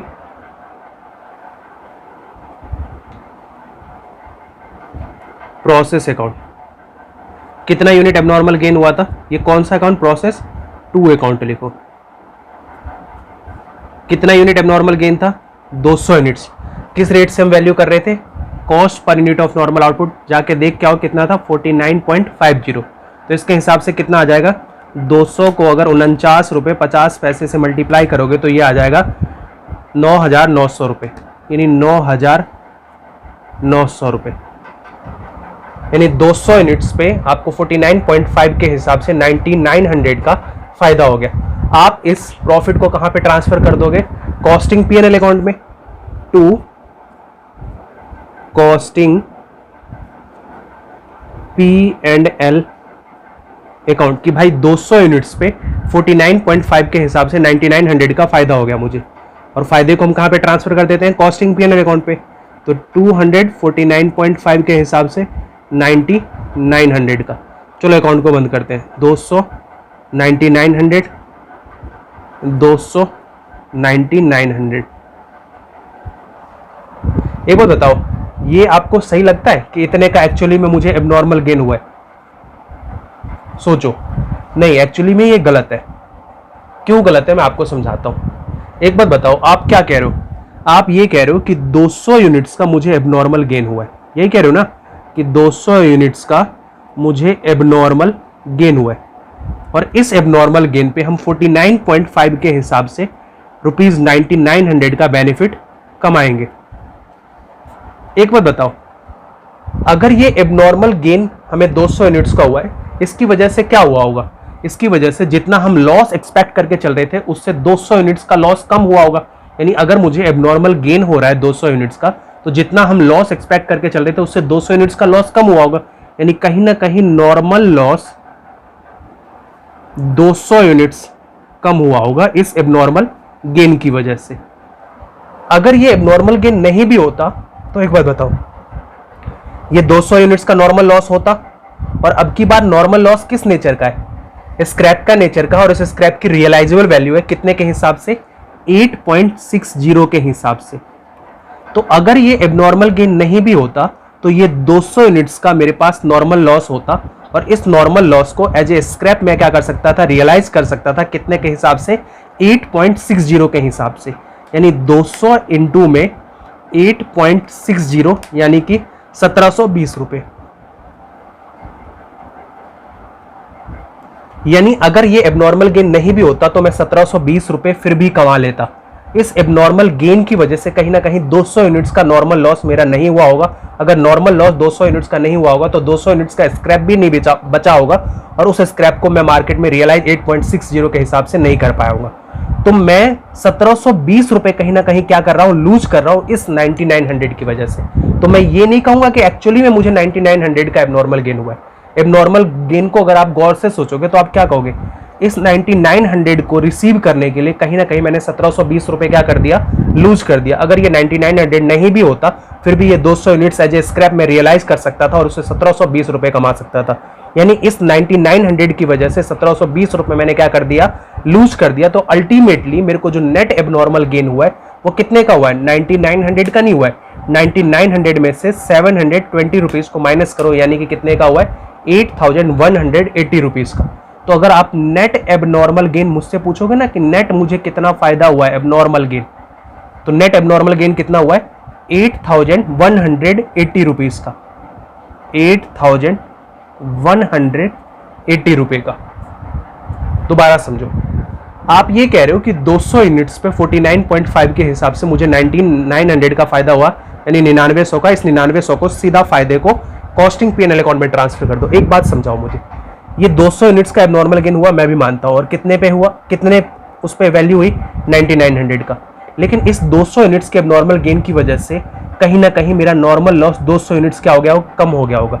अगर नॉर्मल लॉस 200 यूनिट्स कम हुआ होगा तो इसका स्क्रैप भी 200 यूनिट से क्या हो गया होगा? कम हो गया होगा।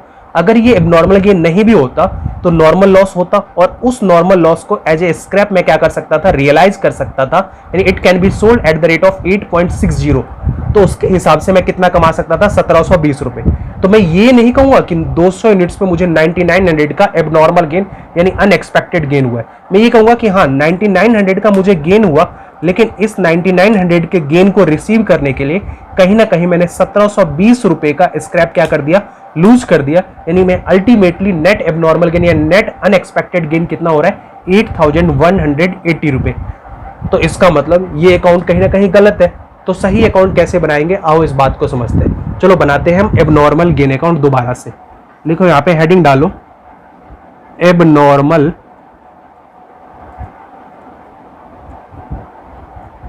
Gain account.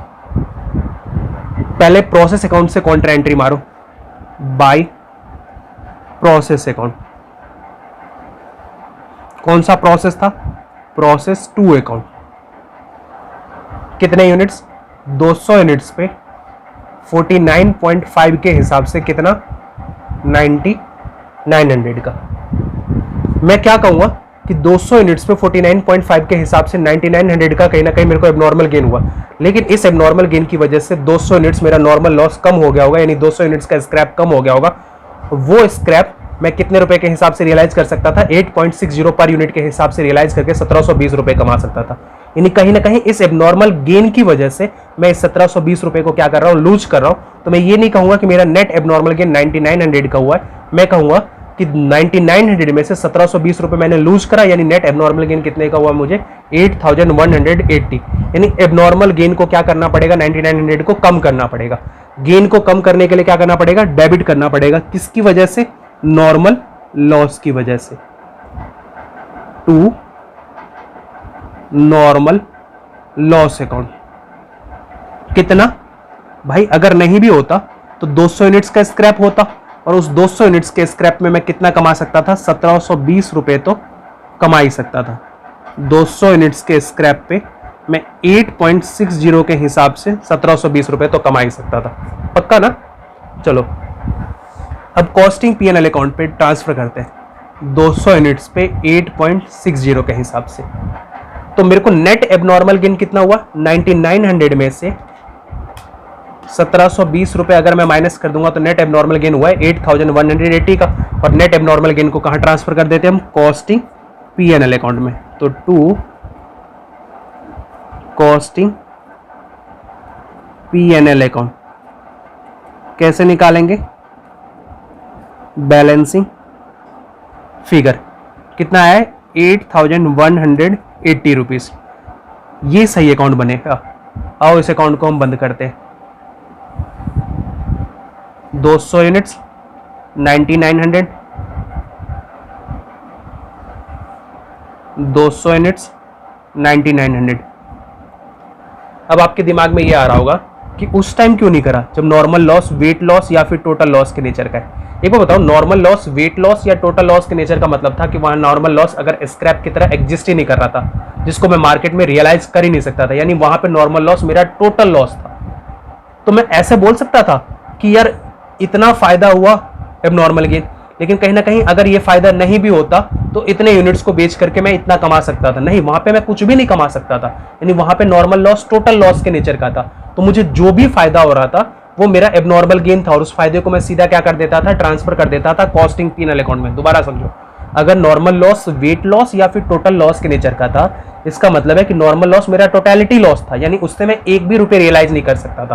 तो जो भी एबनॉर्मल गेन हुआ वो अल्टीमेटली मेरे लिए क्या था, फायदे था, और मैंने सीधा कहा ट्रांसफर कर दिया था कॉस्टिंग P&L अकाउंट में। जाके देखो, लेकिन यहां पे normal loss as a scrap के नेचर का, और उस स्क्रैप की रियलाइजेबल वैल्यू यानी उसको बेचा जा सकता था। तो मैं ये कहूंगा कि 200 यूनिट्स का मुझे एबनॉर्मल गेन हुआ है, जिसपे मैं 49.5 के हिसाब से 9900 कमाऊं, लेकिन कहीं ना कहीं इस एबनॉर्मल गेन की वजह से मेरा नॉर्मल लॉस 200 यूनिट्स कम हो गया, जिसको अब की बार मैं मार्केट में बेच सकता था 8.60 के हिसाब से। लेकिन अगर नॉर्मल लॉस, वेट लॉस या फिर टोटल लॉस के नेचर का होता तो मैं ये लाइन बोल ही नहीं सकता था जिसको मैं बेच सकता था, क्योंकि वहां पे वो टोटल लॉस था। तो जो भी मेरा फायदा होता वो 9900 मेरा अल्टीमेटली फायदा होता, और उसको मैं कहां ट्रांसफर कर देता, कॉस्टिंग P&L अकाउंट में। लेकिन यहाँ पे normal loss 200 units as a scrap में बेच सकता था 1720 रुपए में। तो मैं ये कहूंगा कि मेरा नेट एबनॉर्मल गेन 9900 का नहीं है। अगर नहीं भी होता ये एबनॉर्मल गेन तो 1720 रुपए में कमाता, और 1720 रुपए कहीं ना कहीं मैं लूज कर रहा हूँ इस 9900 को कमाने की वजह से। तो अल्टीमेटली मेरा एबनॉर्मल गेन कितने का हुआ है, 8180 रुपीज का। तो नॉर्मल लॉस अगर वेट लॉस या फिर टोटल लॉस के नेचर का है तो उसमें ये ट्रीटमेंट नहीं होती, उसमें जो भी एबनॉर्मल गेन होता है उसको अल्टीमेटली हम कहां ट्रांसफर कर देते हैं, कॉस्टिंग P&L अकाउंट में। लेकिन नॉर्मल लॉस अगर स्क्रैप के नेचर का, उसकी रियलाइजेबल वैल्यू है, तो ऐसे केस में हम कहीं ना कहीं एबनॉर्मल गेन की वजह से हमारा loss in sale of scrap होता है कि वो स्क्रैप जो बेच सकते थे कहीं ना कहीं हमने उसको क्या कर दिया, लॉस हो गया वो मेरा। तो उसको हम ऑब्वियसली सी बात है अकाउंटिंग करेंगे। कैसे करेंगे एबनॉर्मल गेन अकाउंट को? देखो 200 यूनिट्स पे 49.5 के हिसाब से 9900 कमाया मैंने, लेकिन अल्टीमेटली इतने का तो एबनॉर्मल गेन हुआ ही नहीं। तो इस एबनॉर्मल गेन को कम करने के लिए मुझे क्या करना पड़ेगा, डेबिट करना पड़ेगा। किसकी वजह से? नॉर्मल लॉस की वजह से। 200 यूनिट्स पे 8.60 के हिसाब से 1720 रुपए। तो अल्टीमेटली मुझे कितना का फायदा हुआ? 8180 रुपए। कैसे निकाला? Balancing figure. और इस 8180 रुपए को कहां ट्रांसफर कर देंगे? कॉस्टिंग P&L अकाउंट में। आओ अब हम नॉर्मल लॉस अकाउंट बनाते हैं। अच्छा, इसका Contra entry normal loss account में कैसे करेंगे? आप इसका एंट्री देखो। एबनॉर्मल गेन अकाउंट क्या हुआ है? डेबिट हुआ है टू नॉर्मल लॉस अकाउंट, यानी एबनॉर्मल गेन डेबिट हुआ है, नॉर्मल लॉस अकाउंट क्रेडिट हुआ है। तो जब हम नॉर्मल लॉस अकाउंट क्रेडिट करेंगे तो किसकी वजह से क्रेडिट करेंगे? एबनॉर्मल गेन अकाउंट की वजह से। तो इसका हम कॉन्ट्रा एंट्री मारेंगे नॉर्मल लॉस अकाउंट में, ध्यान रखना। आओ अब हम नॉर्मल लॉस अकाउंट बनाते हैं। चलो आओ नॉर्मल लॉस अकाउंट बनाते हैं। नॉर्मल लॉस अकाउंट में सबसे पहले हम कॉन्ट्रा एंट्री कहां से करेंगे? प्रोसेस अकाउंट में। प्रोसेस अकाउंट में हमने नॉर्मल लॉस की वजह से क्या करा था? प्रोसेस अकाउंट को क्रेडिट करा था। किसकी वजह से? नॉर्मल लॉस की वजह से। तो इसका मतलब प्रोसेस अकाउंट क्रेडिट हुआ था, तो नॉर्मल लॉस अकाउंट क्या होगा? डेबिट होगा। तो लिखो टू, कौन सा प्रोसेस था? Process 2 account. 2200 यूनिट्स 8.60 के हिसाब से, 2200 यूनिट्स 8.60 के हिसाब से कितना आ जाएगा? 18,920 रुपए, यानी 18,920 का रिकवरी हम सोच के चल रहे थे। लेकिन एक्चुअली में बताओ, क्या मुझे 18,920 का रिकवरी होगा? नहीं होगा। क्यों नहीं होगा? क्योंकि कहीं ना कहीं 200 यूनिट्स का एबनॉर्मल गेन हुआ है, तो मेरे पास 200 यूनिट्स का तो स्क्रैप बचेगा ही नहीं। तो मैं मार्केट में मैक्सिमम टू मैक्सिमम कितना स्क्रैप बेच सकता हूं? मैं कहूँगा मैं 2200 यूनिट्स का स्क्रैप सोच के चल रहा था, लेकिन 200 यूनिट्स का एबनॉर्मल गेन हुआ। इसका मतलब 200 यूनिट्स का मैं जो लॉस एक्सपेक्ट करके चल रहा था वो लॉस नहीं हुआ, यानी 200 यूनिट्स का मेरे पास स्क्रैप नहीं बचेगा, जिसको मैं बेच ही नहीं पाऊंगा। तो अल्टीमेटली मैं कितना स्क्रैप बेच पाऊंगा? 200 यूनिट्स। तो मैं 200 यूनिट्स स्क्रैप बेच करके सिर्फ क्या कर सकता हूं? पैसे को रियलाइज करूंगा। जब रियलाइज करूंगा तो कैश अकाउंट डेबिट, यानी बाई कैश।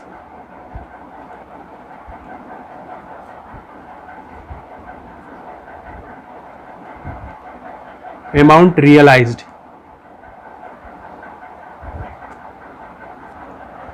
कितना रियलाइज करोगे?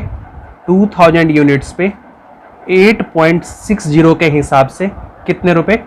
2000 यूनिट्स पे 8.6 के हिसाब से 17,200 रुपए आ जाएगा। यानी हम सोच के चल रहे थे कि 2200 यूनिट्स पे 8.60 के हिसाब से 18,920 रुपए हम क्या कर लेंगे? स्क्रैप बेच करके रियलाइज कर लेंगे नॉर्मल लॉस का।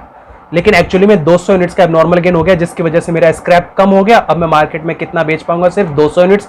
8.60 के हिसाब से कितना कमा पाऊंगा? 17,200 रुपए इस नॉर्मल लॉस के यूनिट्स के स्क्रैप की वजह से। ये कम क्यों हो गया? Because of abnormal gain. तो एबनॉर्मल गेन की वजह से कम हो गया। देखो डिफरेंस किधर आ रहा है? क्रेडिट साइड में। तो क्रेडिट साइड में लिखो बाय एबनॉर्मल गेन अकाउंट, या फिर आप ऐसे भी समझ सकते हो, या फिर आप जर्नल एंट्री से। एबनॉर्मल गेन अकाउंट में आपने नॉर्मल क्या करा था? एबनॉर्मल गेन अकाउंट को, एबनॉर्मल गेन अकाउंट को कम करा था, यानी abnormal gain account debit to normal loss, यानी नॉर्मल लॉस को क्रेडिट करना है। किसकी वजह से? एबनॉर्मल गेन अकाउंट की वजह से। या फिर आप ऐसे सोच लो कि 2200 यूनिट्स में से 2000 यूनिट्स तो हमने बेच दिया, 200 यूनिट जो नहीं बिका वो किसकी वजह से नहीं बिका? इस एबनॉर्मल गेन अकाउंट की वजह से। तो एबनॉर्मल गेन अकाउंट में ट्रांसफर करो। 200 यूनिट्स पे कितने रुपए के हिसाब से? 8.60 के हिसाब से कितने रुपए? 200 यूनिट्स पे 8.60 के हिसाब से 1720 रुपए का। चलो इस अकाउंट को बंद करते हैं। 2200 यूनिट्स 18,920, 2200 यूनिट्स 18,920। हमने ये देखा कि नॉर्मल लॉस अगर स्क्रैप के नेचर का और उस स्क्रैप की अगर रियलाइजेबल वैल्यू होती है, तो ऐसे केस में एबनॉर्मल गेन यूनिट्स की वजह से कहीं ना कहीं loss in sale of scrap हो जाता है। आओ अब हम दूसरा क्वेश्चन करते हैं, जहां पे ये मानते हैं कि नॉर्मल लॉस स्क्रैप के नेचर का है और उस स्क्रैप की वैल्यू नहीं है। अब की बार उस स्क्रैप की डिस्पोजल कॉस्ट हमें इनकर्ड करना पड़ता है 8.60 के हिसाब से। उसी क्वेश्चन को हम करते हैं, बस फर्क क्या करते हैं उसमें चेंजेस करते हैं। जहां पे लिखा हुआ है ना scrap value of wastage per unit 8.60, वहां पे करते हैं scrap disposal cost of wastage per unit 8.60, यानी अब की बार डिस्पोजल कॉस्ट हमें इनकर्ड करना पड़ता है 8.60 के हिसाब से। आओ इस क्वेश्चन को करते हैं। बताओ मेरे को प्रीवियस प्रोसेस से कितना आ रहा था, to process one account 22,000 units, कितने रुपए के हिसाब से, 7,15,000, 7,15,000, तो कितना रेट आ जाएगा, 7,15,000 डिवाइडेड बाई 22,000 यूनिट्स, यानी एक यूनिट की कॉस्ट आ जाएगी 32.5। अब इसके अलावा और रॉ मटेरियल लग रहा था, तो लिखो to raw material,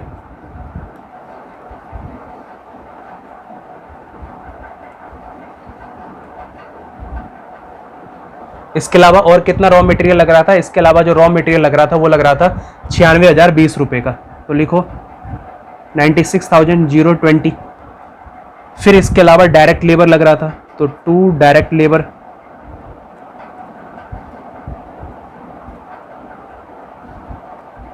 direct labour कितना था, 1,28,000। फिर मैन्युफैक्चरिंग एक्सपेंसेस,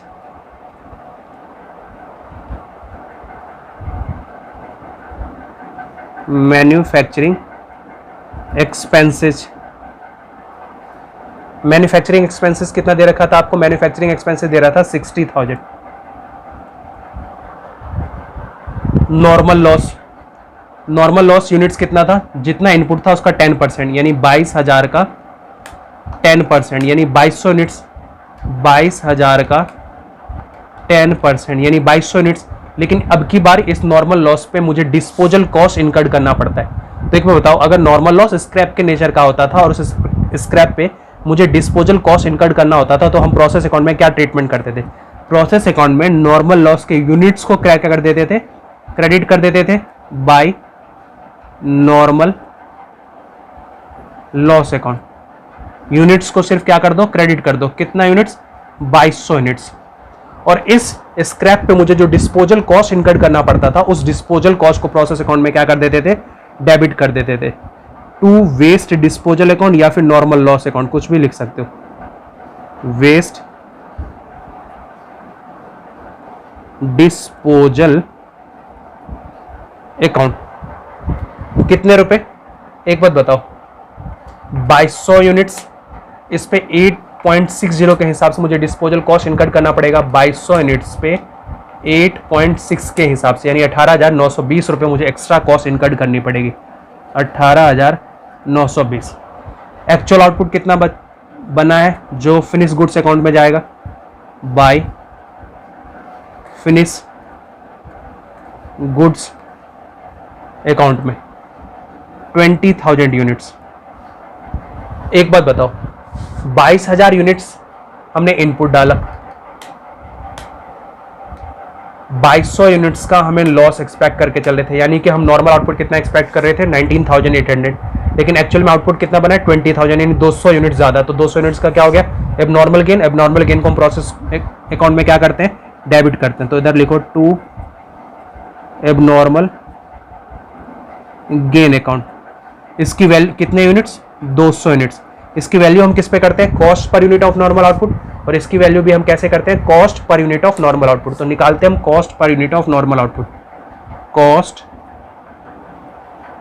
पर यूनिट ऑफ नॉर्मल आउटपुट। अब की बार बताओ मेरे टोटल कॉस्ट कितना इनकर्ड हुआ, 7,15,000, 96,020 रुपए,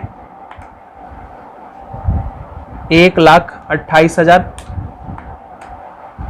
60,000, 18,920 रुपए। यानी टोटल एक्सपेंसेस कितना हुआ अब की बार मेरा, 10,17,940। कुछ रियलाइज हो रहा है, नहीं, टोटल एक्सपेंसेस हुआ है 10,17,940, 10,17,940। और ये कॉस्ट हम कितने यूनिट से रिकवर करेंगे, मैंने आपको हमेशा बताया कि जब भी हम cost per unit of normal output निकालते हैं तो जो एक्सपेंसेस होता है वो हम किससे रिकवर करते हैं, नॉर्मल आउटपुट से। नॉर्मल आउटपुट का मतलब हो गया कि आपने 22,000 यूनिट्स डाला था, 22,000 यूनिट्स में से 2200 यूनिट्स का आप लॉस एक्सपेक्ट करके चल रहे थे, यानी आपके हिसाब से आउटपुट कितना बनता? 19,800। तो नॉर्मल आउटपुट कितना था? 19,800 यूनिट्स। तो एक यूनिट्स की कॉस्ट कितनी आ जाएगी इसके हिसाब से? 10,17,940 डिवाइडेड बाई 19,800, यानी एक यूनिट की कॉस्ट आ जाएगी 51.41 पर यूनिट। लो मैं यहाँ पे लिख देता हूँ 51.41 पर यूनिट। चलो अब इसकी वैल्यू करते हैं 51.41 पर यूनिट के हिसाब से। 20,000 इंटू में 51.41, ये कितना आ जाएगा? 10,28,200। 10,28,200। इस अब नॉर्मल गेन अकाउंट की वैल्यू हम किस पे करेंगे? 51.41 पे। 200 इंटू में 51.41, 200 इंटू में 51.41। लेकिन अगर हम ऐसे करेंगे तो क्या पता मैच ना कर पाए, क्योंकि यहाँ पे हमने राउंड फिगर कर दिया होगा अमाउंट को। तो एक बारी हम क्या करते हैं, इसकी बैलेंसिंग फिगर से निकाल लेते हैं। बैलेंसिंग फिगर से कितना आएगा देखो, वैसे कितना आ रहा है? 10,282 ना। बैलेंसिंग फिगर से एक बारी चेक कर लेते हैं। 10,17,940 रुपये का खर्चा है टोटल। उसमें से क्रेडिट कितना है? 10,28,200 रुपये, यानी कितना आ जाएगा? 10,260। 10,260 अमाउंट मैच करना चाहिए, इसलिए मैंने क्या कर लिया, इसको बैलेंसिंग फिगर निकाल लिया। अगर आप वैसे निकालोगे ना तो कहीं ना कहीं पॉइंट की वजह से आंसर मैच ना करे। 200 इंटू में 51.41, ये कितना आया था? 10,282 रुपये आ रहा था, जो कि मैच नहीं कर पाता। इसलिए मैंने क्या करा, इसका बैलेंसिंग फिगर निकाल लिया यहाँ पे एबनॉर्मल गेन अकाउंट का। आओ अब हम एबनॉर्मल गेन अकाउंट बनाते हैं। पहले इस अकाउंट को हम बंद करते हैं। 22,200, ये टोटल कॉस्ट कितना हो जाएगा? 10,28,200।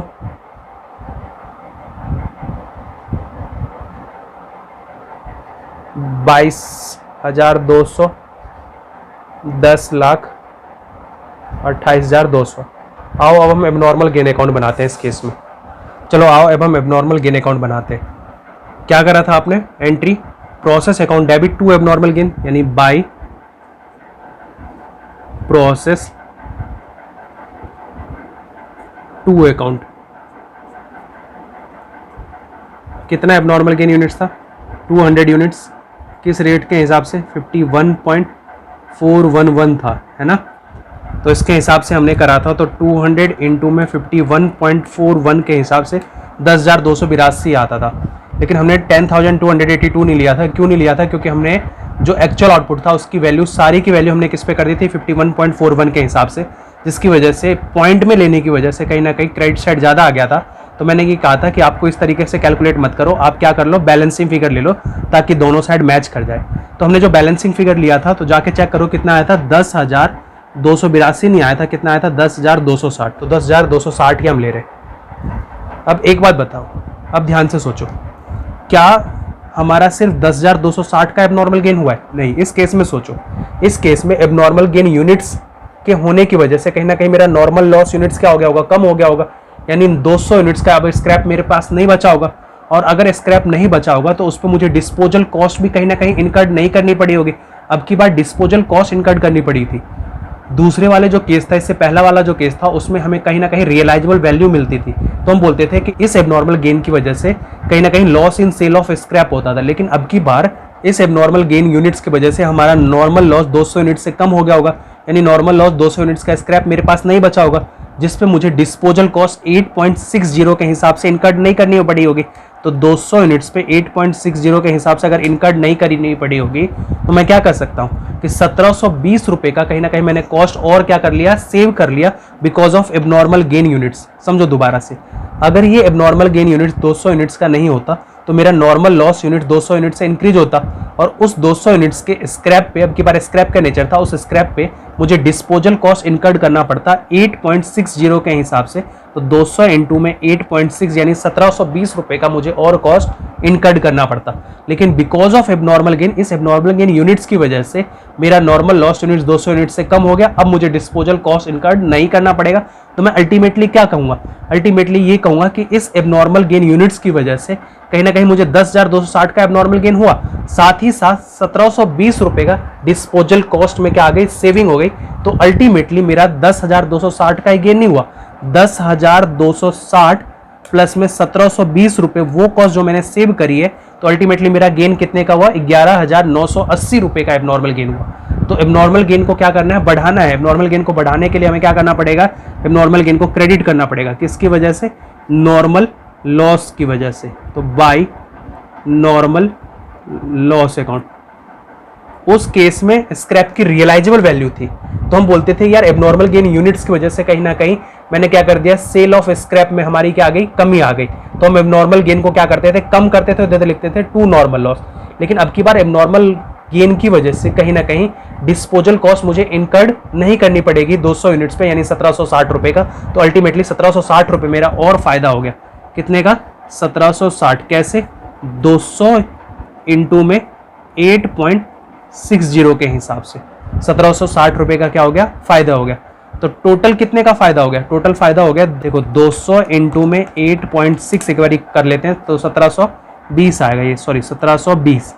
10,260 प्लस में 1720 करेंगे तो ये आ गया 11,980, यानी टोटल जो हमारा गेन हुआ है वो कितना हुआ है, 11,980। तो 11,980 टोटल गेन को हम कहाँ ट्रांसफर कर देंगे, कॉस्टिंग पीएनएल अकाउंट में। चलो ट्रांसफर करते हैं कॉस्टिंग पीएनएल अकाउंट में। टू कॉस्टिंग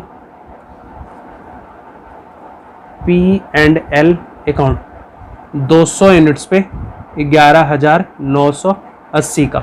दोबारा समझो, अगर नॉर्मल लॉस यूनिट्स स्क्रैप का नेचर का था, उस स्क्रैप की रियलाइजेबल वैल्यू थी, तो एबनॉर्मल गेन की वजह से हम कहते थे कि कहीं ना कहीं अगर ये एबनॉर्मल गेन नहीं होता तो 200 यूनिट्स का स्क्रैप बचता और उस 200 यूनिट्स स्क्रैप को मैं क्या कर सकता था, मार्केट में बेच सकता था।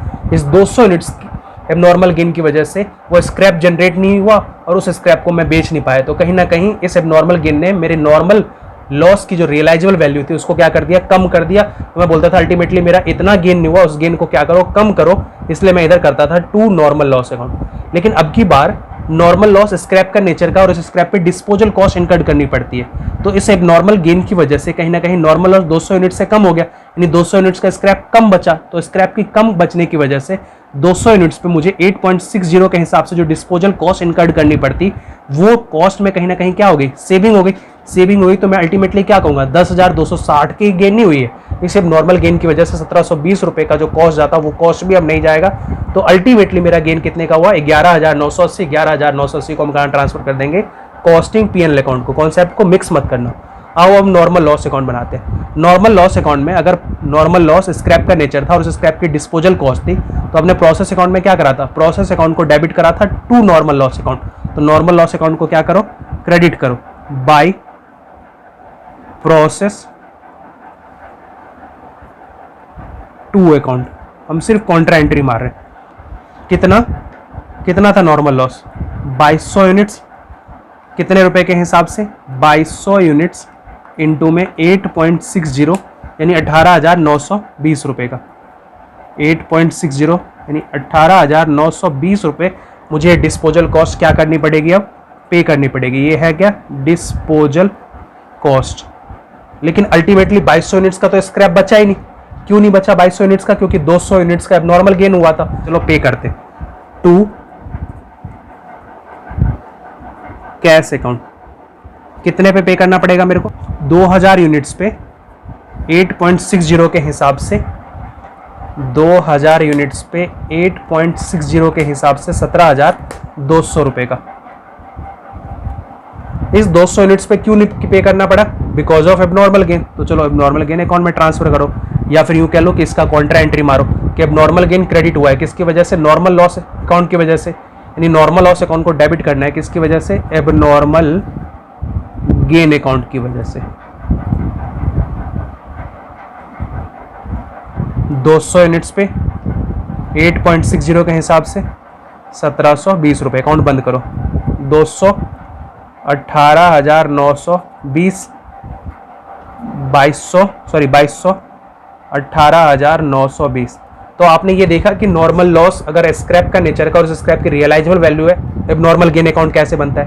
अगर नॉर्मल लॉस स्क्रैप का नेचर का और इस स्क्रैप पे डिस्पोजल कॉस्ट इनकर्ड करना पड़ता है तो एबनॉर्मल गेन अकाउंट पे क्या इंपैक्ट आता है। नॉर्मल लॉस अगर टोटल लॉस या फिर वेट लॉस के नेचर का है तो उस केस में एबनॉर्मल गेन अकाउंट पे कोई इंपैक्ट नहीं आता। ये नहीं बोलते अगर ये नॉर्मल लॉस नहीं होता तो इतने रुपए का हमें सेल लूज करना पड़ा, भाई वहां पे तो सेल हो ही नहीं सकता था, ना ही वहां पे डिस्पोजल कॉस्ट इनकर्ड करना पड़ा। तो जो भी एबनॉर्मल गेन होता था वो अल्टीमेटली मेरा फायदा होता था, उसको सीधे कहां ट्रांसफर कर देते थे, कॉस्टिंग पीएनएल अकाउंट पे। ये जितने भी हमने क्वेश्चन कराए इनसे रिलेटेड जो बातें मैंने बोली है वो बातें हम कहीं पे लिख लेते हैं ताकि आपको फ्यूचर में याद रहे। चलो आओ लिखते हैं। Preparation of abnormal gain account कि एबनॉर्मल गेन अकाउंट बनाते कैसे हैं। After posting contra entry from process account से कॉन्ट्रा एंट्री पोस्ट करने के बाद प्रोसेस अकाउंट में एबनॉर्मल गेन की क्या एंट्री होती है, process gain account debit to abnormal gain, यानी एबनॉर्मल गेन को क्या करना है, क्रेडिट करना है। किसकी वजह से, प्रोसेस अकाउंट की वजह से। तो वही बोल रहा है कि प्रोसेस अकाउंट से कॉन्ट्रा एंट्री करने के बाद if normal loss units can be sold as scrap, अगर नॉर्मल लॉस यूनिट्स स्क्रैप की तरह बेचा जा सकता था, then there will be as loss in sale of scrap on normal loss unit. तो इस एबनॉर्मल गेन की वजह से कहीं ना कहीं नॉर्मल लॉस के स्क्रैप को बेचने में कहीं ना कहीं क्या हो गया, लॉस हो गया। विच will be posted contra entry from normal loss account. तो हम नॉर्मल लॉस अकाउंट से क्या करते थे, कॉन्ट्रा एंट्री करते थे। हम ये बोलते थे कि एबनॉर्मल गेन को क्या करो, कम करो। तो हम क्या एंट्री करते थे, abnormal gain account debit to normal loss account, यानी नॉर्मल लॉस को क्रेडिट करना होता था, एबनॉर्मल गेन अकाउंट को डेबिट करना पड़ता था। क्यों एबनॉर्मल गेन को कम करते थे, क्योंकि कहीं ना कहीं अगर ये एबनॉर्मल गेन नहीं भी होता तो इस नॉर्मल लॉस के यूनिट्स को एज स्क्रैप में क्या कर सकता था, रियलाइज कर सकता था। तो वही बोल रहे हैं कि there will be as loss in sale of scrap of normal loss units. Normal loss units के सेल ऑफ स्क्रैप में क्या आ जाती थी, लॉस हो जाता था। Which will be posted contra entry from normal loss account, normal loss account से हम उसको कॉन्ट्रा एंट्री कर देंगे अब नॉर्मल गेन अकाउंट में। आगे बढ़ते हैं। If however the disposal cost is required to incurred for disposing of normal loss units, अगर नॉर्मल लॉस यूनिट्स को बेचने पे डिस्पोजल कॉस्ट अगर हमें इनकर्ड करना पड़ता है, यानी नॉर्मल लॉस अब की बार स्क्रैप का नेचर का है और उस पर डिस्पोजल कॉस्ट इनकर्ड करना पड़ता था, this disposal cost will be saved on account of abnormal gain units. Abnormal gain units की वजह से कहीं ना कहीं डिस्पोजल कॉस्ट क्या हो जाती थी, सेव हो जाती थी। अभी अभी हम करके आए कि एबनॉर्मल गेन यूनिट्स 200 का हुआ तो हम क्या बोलते थे कि नॉर्मल लॉस यूनिट्स का स्क्रैप 200 यूनिट से कम हो गया, तो उस 200 यूनिट्स पर मुझे डिस्पोजल कॉस्ट क्या करना पड़ेगा, इनकर्ड नहीं करना पड़ेगा। तो अल्टीमेटली हमारा कॉस्ट क्या हो जाता था, सेव हो जाता था। This saving in scrap will also be posted on the credit side of abnormal gain account. तो हम बोलते थे कि कहीं ना कहीं अब मेरा एबनॉर्मल गेन अकाउंट बढ़ जाएगा। तो एबनॉर्मल गेन अकाउंट को बढ़ाने के लिए हम एंट्री क्या करते थे, normal loss account debit to abnormal gain account. तो वही बोल रहा है कि this saving in scrap will also be credited side of abnormal gain account. Abnormal gain account के क्रेडिट साइड में आप इसकी भी पोस्टिंग करोगे। Contra to waste disposal account, इसका कॉन्ट्रा कहाँ पे पोस्ट करोगे, नॉर्मल लॉस अकाउंट में या फिर waste disposal account. Balancing figure of abnormal gain account, normal gain account का जो बैलेंसिंग फिगर होगा उसको कहाँ पे ट्रांसफर कर दोगे, कॉस्टिंग पीएल अकाउंट में, जो हमने ऑलरेडी अच्छी तरीके से क्वेश्चन में सीख लिया। अब आओ एक कॉन्सेप्ट हम समझते हैं जहां पे हम क्या देखेंगे कि जो रॉ मटेरियल पैक होके आता था, यानी रॉ मटेरियल की पैकेजेस एंड एम्प्टीज होता था। कई बार होता है ना कि raw material packing, raw material ऐसा तो आता नहीं होगा ना, रॉ मटेरियल ऑब्वियसली सी बात है कार्टून में बंद होके आता होगा, तो उस कार्टून की भी कॉस्ट कहाँ पे इंक्लूड होगी, उस कार्टून की कॉस्ट उस रॉ मटेरियल की कॉस्ट में इंक्लूड होगी। तो क्या होता है, जब रॉ मटेरियल हमारे फैक्ट्री में आ जाता है तो उसके बाद जो पैकेजेस एंड एम्प्टीज होता है उसको क्या कर दिया जाता है, सेल कर दिया जाता था। तो उस पैकेजेस एंड एम्प्टीज को सेल करने पे जो वैल्यू प्राप्त होगी उसका हम प्रोसेस अकाउंट में क्या करेंगे, उस बात को हम समझते हैं। आओ पढ़ते हैं। Treatment of realisable value of packages and empties. क्या होता है, रॉ मटेरियल ऑब्वियसली सी बात है, रॉ मटेरियल खुला तो आता नहीं होगा, रॉ मटेरियल पैक होके आता होगा, उसकी पैकिंग होती होगी। तो जब वो रॉ मटेरियल फैक्ट्री में पहुंच जाता है तो उसकी जो पैकेजेस एंड एम्प्टीज होता है, रॉ मटेरियल जिसमें बंद के आता है यानी जिसमें पैक होके आता है, उसको क्या कर देते हैं हम, मार्केट में जाकर के बेच देते हैं एज ए स्क्रैप। तो अगर वो रॉ मटेरियल का जो पैकेजेस एंड एम्प्टीज है उसको आप क्या कर दोगे, बेच दोगे, तो बताओ उसका प्रोसेस अकाउंट में क्या ट्रीटमेंट होगा। आप बताओ कि ये जो पैकेजेस एंड एम्प्टीज होता है जिसको हम बेच देते हैं, क्या उसकी कॉस्ट रॉ मटेरियल की कॉस्ट में इंक्लूड होगी, ऑब्वियसली सी बात है इंक्लूड होती है। रॉ मटेरियल को हम क्या करते हैं, डेबिट करते हैं, यानी कॉस्ट को हम डेबिट करते हैं। तो जो पैकेजेज एंड एम्प्टीज है उसको बेचने से जो पैसा आएगा तो हम क्या बोलेंगे, हम बोलेंगे इतने से हमारा कॉस्ट क्या हो जाएगा, कम हो जाएगा। और कॉस्ट को कम करने के लिए हम क्या करेंगे, क्रेडिट करेंगे, यानी प्रोसेस अकाउंट में हम क्या कर देंगे, by packages and empties account कर देंगे। By packages and empties account. Credit क्यों करेंगे?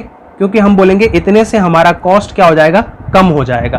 तो प्रोसेस अकाउंट में बेसिकली पैकेज एंड एम्प्टीज का जो रियलाइजेबल वैल्यू होगा उसको क्या कर देंगे, क्रेडिट कर देंगे। क्रेडिट करने का मतलब होता है कि इतने से हमारा कॉस्ट क्या हो जाएगा, कम हो जाएगा। तो जब हम cost per unit of normal output निकालेंगे उस टाइम में हम टोटल कॉस्ट में ये भी खर्चा क्या कर देंगे, माइनस कर देंगे। क्योंकि पैकेजेज एंड एम्प्टीज को बेचने पे मुझे अमाउंट रिसीव हुआ, तो ऑब्वियसली सी बात है कि ये जो कॉस्ट है वो इसके अंदर इंक्लूड था रॉ मटेरियल का। तो रॉ मटेरियल को यूज करने के बाद उसके पैकेजेज एंड एम्प्टीज को हम क्या कर देते हैं, बेच देते हैं। और पैकेजेज एंड एम्प्टीज को बेचने से जो पैसा आता है उससे हम क्या बोलेंगे, जो हमारी कॉस्ट है उस कॉस्ट को क्या कर दो, कम कर दो। और कॉस्ट को कम करने के लिए हम क्या कर देंगे, क्रेडिट कर देंगे। तो पैकेजेज एंड एम्प्टीज का जो नॉर्मल रियलाइजेबल वैल्यू है उसको हम क्या कर देंगे, क्रेडिट कर देंगे। हमेशा याद रखना, नॉर्मल रियलाइजेबल वैल्यू यानी नेट रियलाइजेबल वैल्यू। एक्चुअली में कितने में बिकेगा वो हमें नहीं देखना कि एक्चुअली में कितने में बिकेगा, ठीक है। तो प्रोसेस अकाउंट में हम जाके क्या कर देंगे, उसको क्रेडिट कर देंगे, वही बोल रहे हैं। तो normal realisable value of packages and empties will be credited to process account. Normal realisable value जो होगा पैकेजेज एंड एम्प्टीज का, उसको हम क्रेडिटेड कर देंगे प्रोसेस अकाउंट में। क्रेडिटेड करने का मतलब होता है इतने से आपको क्या कर दोगे, कॉस्ट को कम कर दोगे। The actual sales value of packages and empties will be credited to packages and empties account. तो अब देखो इसकी एंट्री आपने क्या करा है, इसकी एंट्री आपने करा है process account credit, packages and empties account debit. यानी पैकेजेज एंड एम्प्टीज को डेबिट करो, किसकी वजह से, प्रोसेस अकाउंट की वजह से, प्रोसेस अकाउंट की वजह से। मान लो आपने सोचा कि 120 रुपए इसकी नेट रियलाइजेबल वैल्यू है। एक्चुअली में आपको नहीं पता था, आप यहाँ पे नॉर्मल रियलाइजेबल वैल्यू होगा कितने में बिक जाएगा। आपने सोचा कि 120 में बिक जाएगा तो आपने यहाँ पे 120 लिया, लेकिन एक्चुअली में बिका कितने, तो एक्चुअली में बिका है मान लो 100 रुपए में। तो यहाँ पे आप लिखोगे बाय कैश अकाउंट, बेचने से पैसे आएगा। कौन सी value, actual sales value, actual sales value. 120 सोचा था, बिका कितने में, 100 रुपए में। तो 20 रुपए का क्या हो गया, लॉस। लॉस को कहां ट्रांसफर कर देते हैं हम, कॉस्टिंग P&L अकाउंट में। कितने का, 20 रुपए का। बेसिकली आपको ये अकाउंट पूछेगा नहीं, नॉर्मली यही अकाउंट पूछेगा कि पैकेजेज एंड एम्प्टीज का क्या करोगे। अब बस इतना याद रखो, पैकेजेज एंड एम्प्टीज का जो नॉर्मल रियलाइजेबल वैल्यू है उसको हम क्या कर देते हैं, क्रेडिटेड कर देते हैं प्रोसेस अकाउंट में। जो उसका एक्चुअल सेल्स वैल्यू है वो कहां पे क्रेडिट करेंगे, पैकेजेज एंड एम्प्टीज में। तो वही बोल रहा है कि normal realisable value of packages and empties will be credited to process account. जो नॉर्मल रियलाइजेबल वैल्यू होगा पैकेज एंड एम्प्टी का, उसको तो प्रोसेस अकाउंट में क्रेडिट कर देंगे। And actual sales value of packages and empties, जो एक्चुअल सेल्स वैल्यू होगा उस पैकेजेज एंड एम्प्टीज का, will be credited to packages and empties account. उसको कहां पे क्रेडिट करेंगे, पैकेजेज एंड एम्प्टीज अकाउंट। ये बहुत ही छोटा सा कॉन्सेप्ट है। आओ अब क्लास को हम कंक्लूड करते हैं। Treatment of abnormal loss and gain in process account. आप बताओ एबनॉर्मल लॉस का क्या ट्रीटमेंट करा था। एबनॉर्मल लॉस को आपने प्रोसेस अकाउंट में क्या कर दिया था, क्रेडिट कर दिया था। यानी एबनॉर्मल लॉस के यूनिट्स को, एबनॉर्मल लॉस की जो वैल्यू होती थी किस पे कंप्यूट करते थे, on the basis of cost per unit of normal output. उसके बेसिस पे हम क्या कर देते थे, प्रोसेस अकाउंट में क्रेडिट कर देते थे। तो वही बोल रहा है कि एबनॉर्मल लॉस को हम प्रोसेस अकाउंट में क्या ट्रीटमेंट कर देते थे, units and value credited to process account. Process account में हम क्या कर देते थे, क्रेडिट कर देते थे। गेन का क्या ट्रीटमेंट होता था, गेन को हम प्रोसेस अकाउंट में क्या करते थे, डेबिट कर देते थे। यानी एबनॉर्मल गेन की यूनिट्स को और एबनॉर्मल गेन की जो वैल्यू होती थी उसको प्रोसेस अकाउंट में क्या करते थे, डेबिटेड करते थे। तो गेन को देखो, units and value debited to process account, process account में क्या कर देते थे, डेबिट कर देते थे। एबनॉर्मल लॉस और एबनॉर्मल गेन की वैल्यू हम किस पे कंप्यूट करते थे, on the basis of cost per unit of normal output. तो वही बोल रहा है, valuation of abnormal gain and abnormal loss are computed on the basis of cost per unit of normal output. और cost per unit of normal output कैसे निकालते हैं, इसके लिए कोई फॉर्मूला नहीं है, लेकिन फिर भी आप निकलना चाहो तो लिख लो। Cost per unit of normal output हम कैसे निकालते हैं, टोटल कॉस्ट जो भी होगा, टोटल कॉस्ट उसको क्या कर लो, ऐड कर लो। यानी डेबिट साइड के सारे खर्चे को क्या कर लो, ऐड कर दो। उसमें से मान लो अगर नॉर्मल लॉस स्क्रैप के नेचर का और उस स्क्रैप की रियलाइजेबल वैल्यू है तो माइनस कर दो normal net realizable value of normal loss units. लेकिन यदि मान लो कि नॉर्मल लॉस स्क्रैप के नेचर का, उस पर डिस्पोजल कॉस्ट इनकट करनी पड़ती है, तो उस केस में क्या करोगे, normal disposal cost of normal loss units को क्या कर दोगे, ऐड कर दोगे। अगर नॉर्मल लॉस स्क्रैप के नेचर का, उसकी रियलाइजेबल वैल्यू है तो उस केस में माइनस कर दोगे। आप बोलोगे इतने से कॉस्ट मेरा कम हो जाएगा। अगर नॉर्मल लॉस स्क्रैप का नेचर का और उस पर डिस्पोजल कॉस्ट मुझे इनकट करना पड़ता है तो उस डिस्पोजल कॉस्ट को आप क्या कर दोगे, ऐड कर दोगे कि इतना कॉस्ट और इनकट हो गया इस प्रोसेसिंग के दौरान। और इस खर्चे को आप रिकवर किससे करोगे, नॉर्मल आउटपुट से।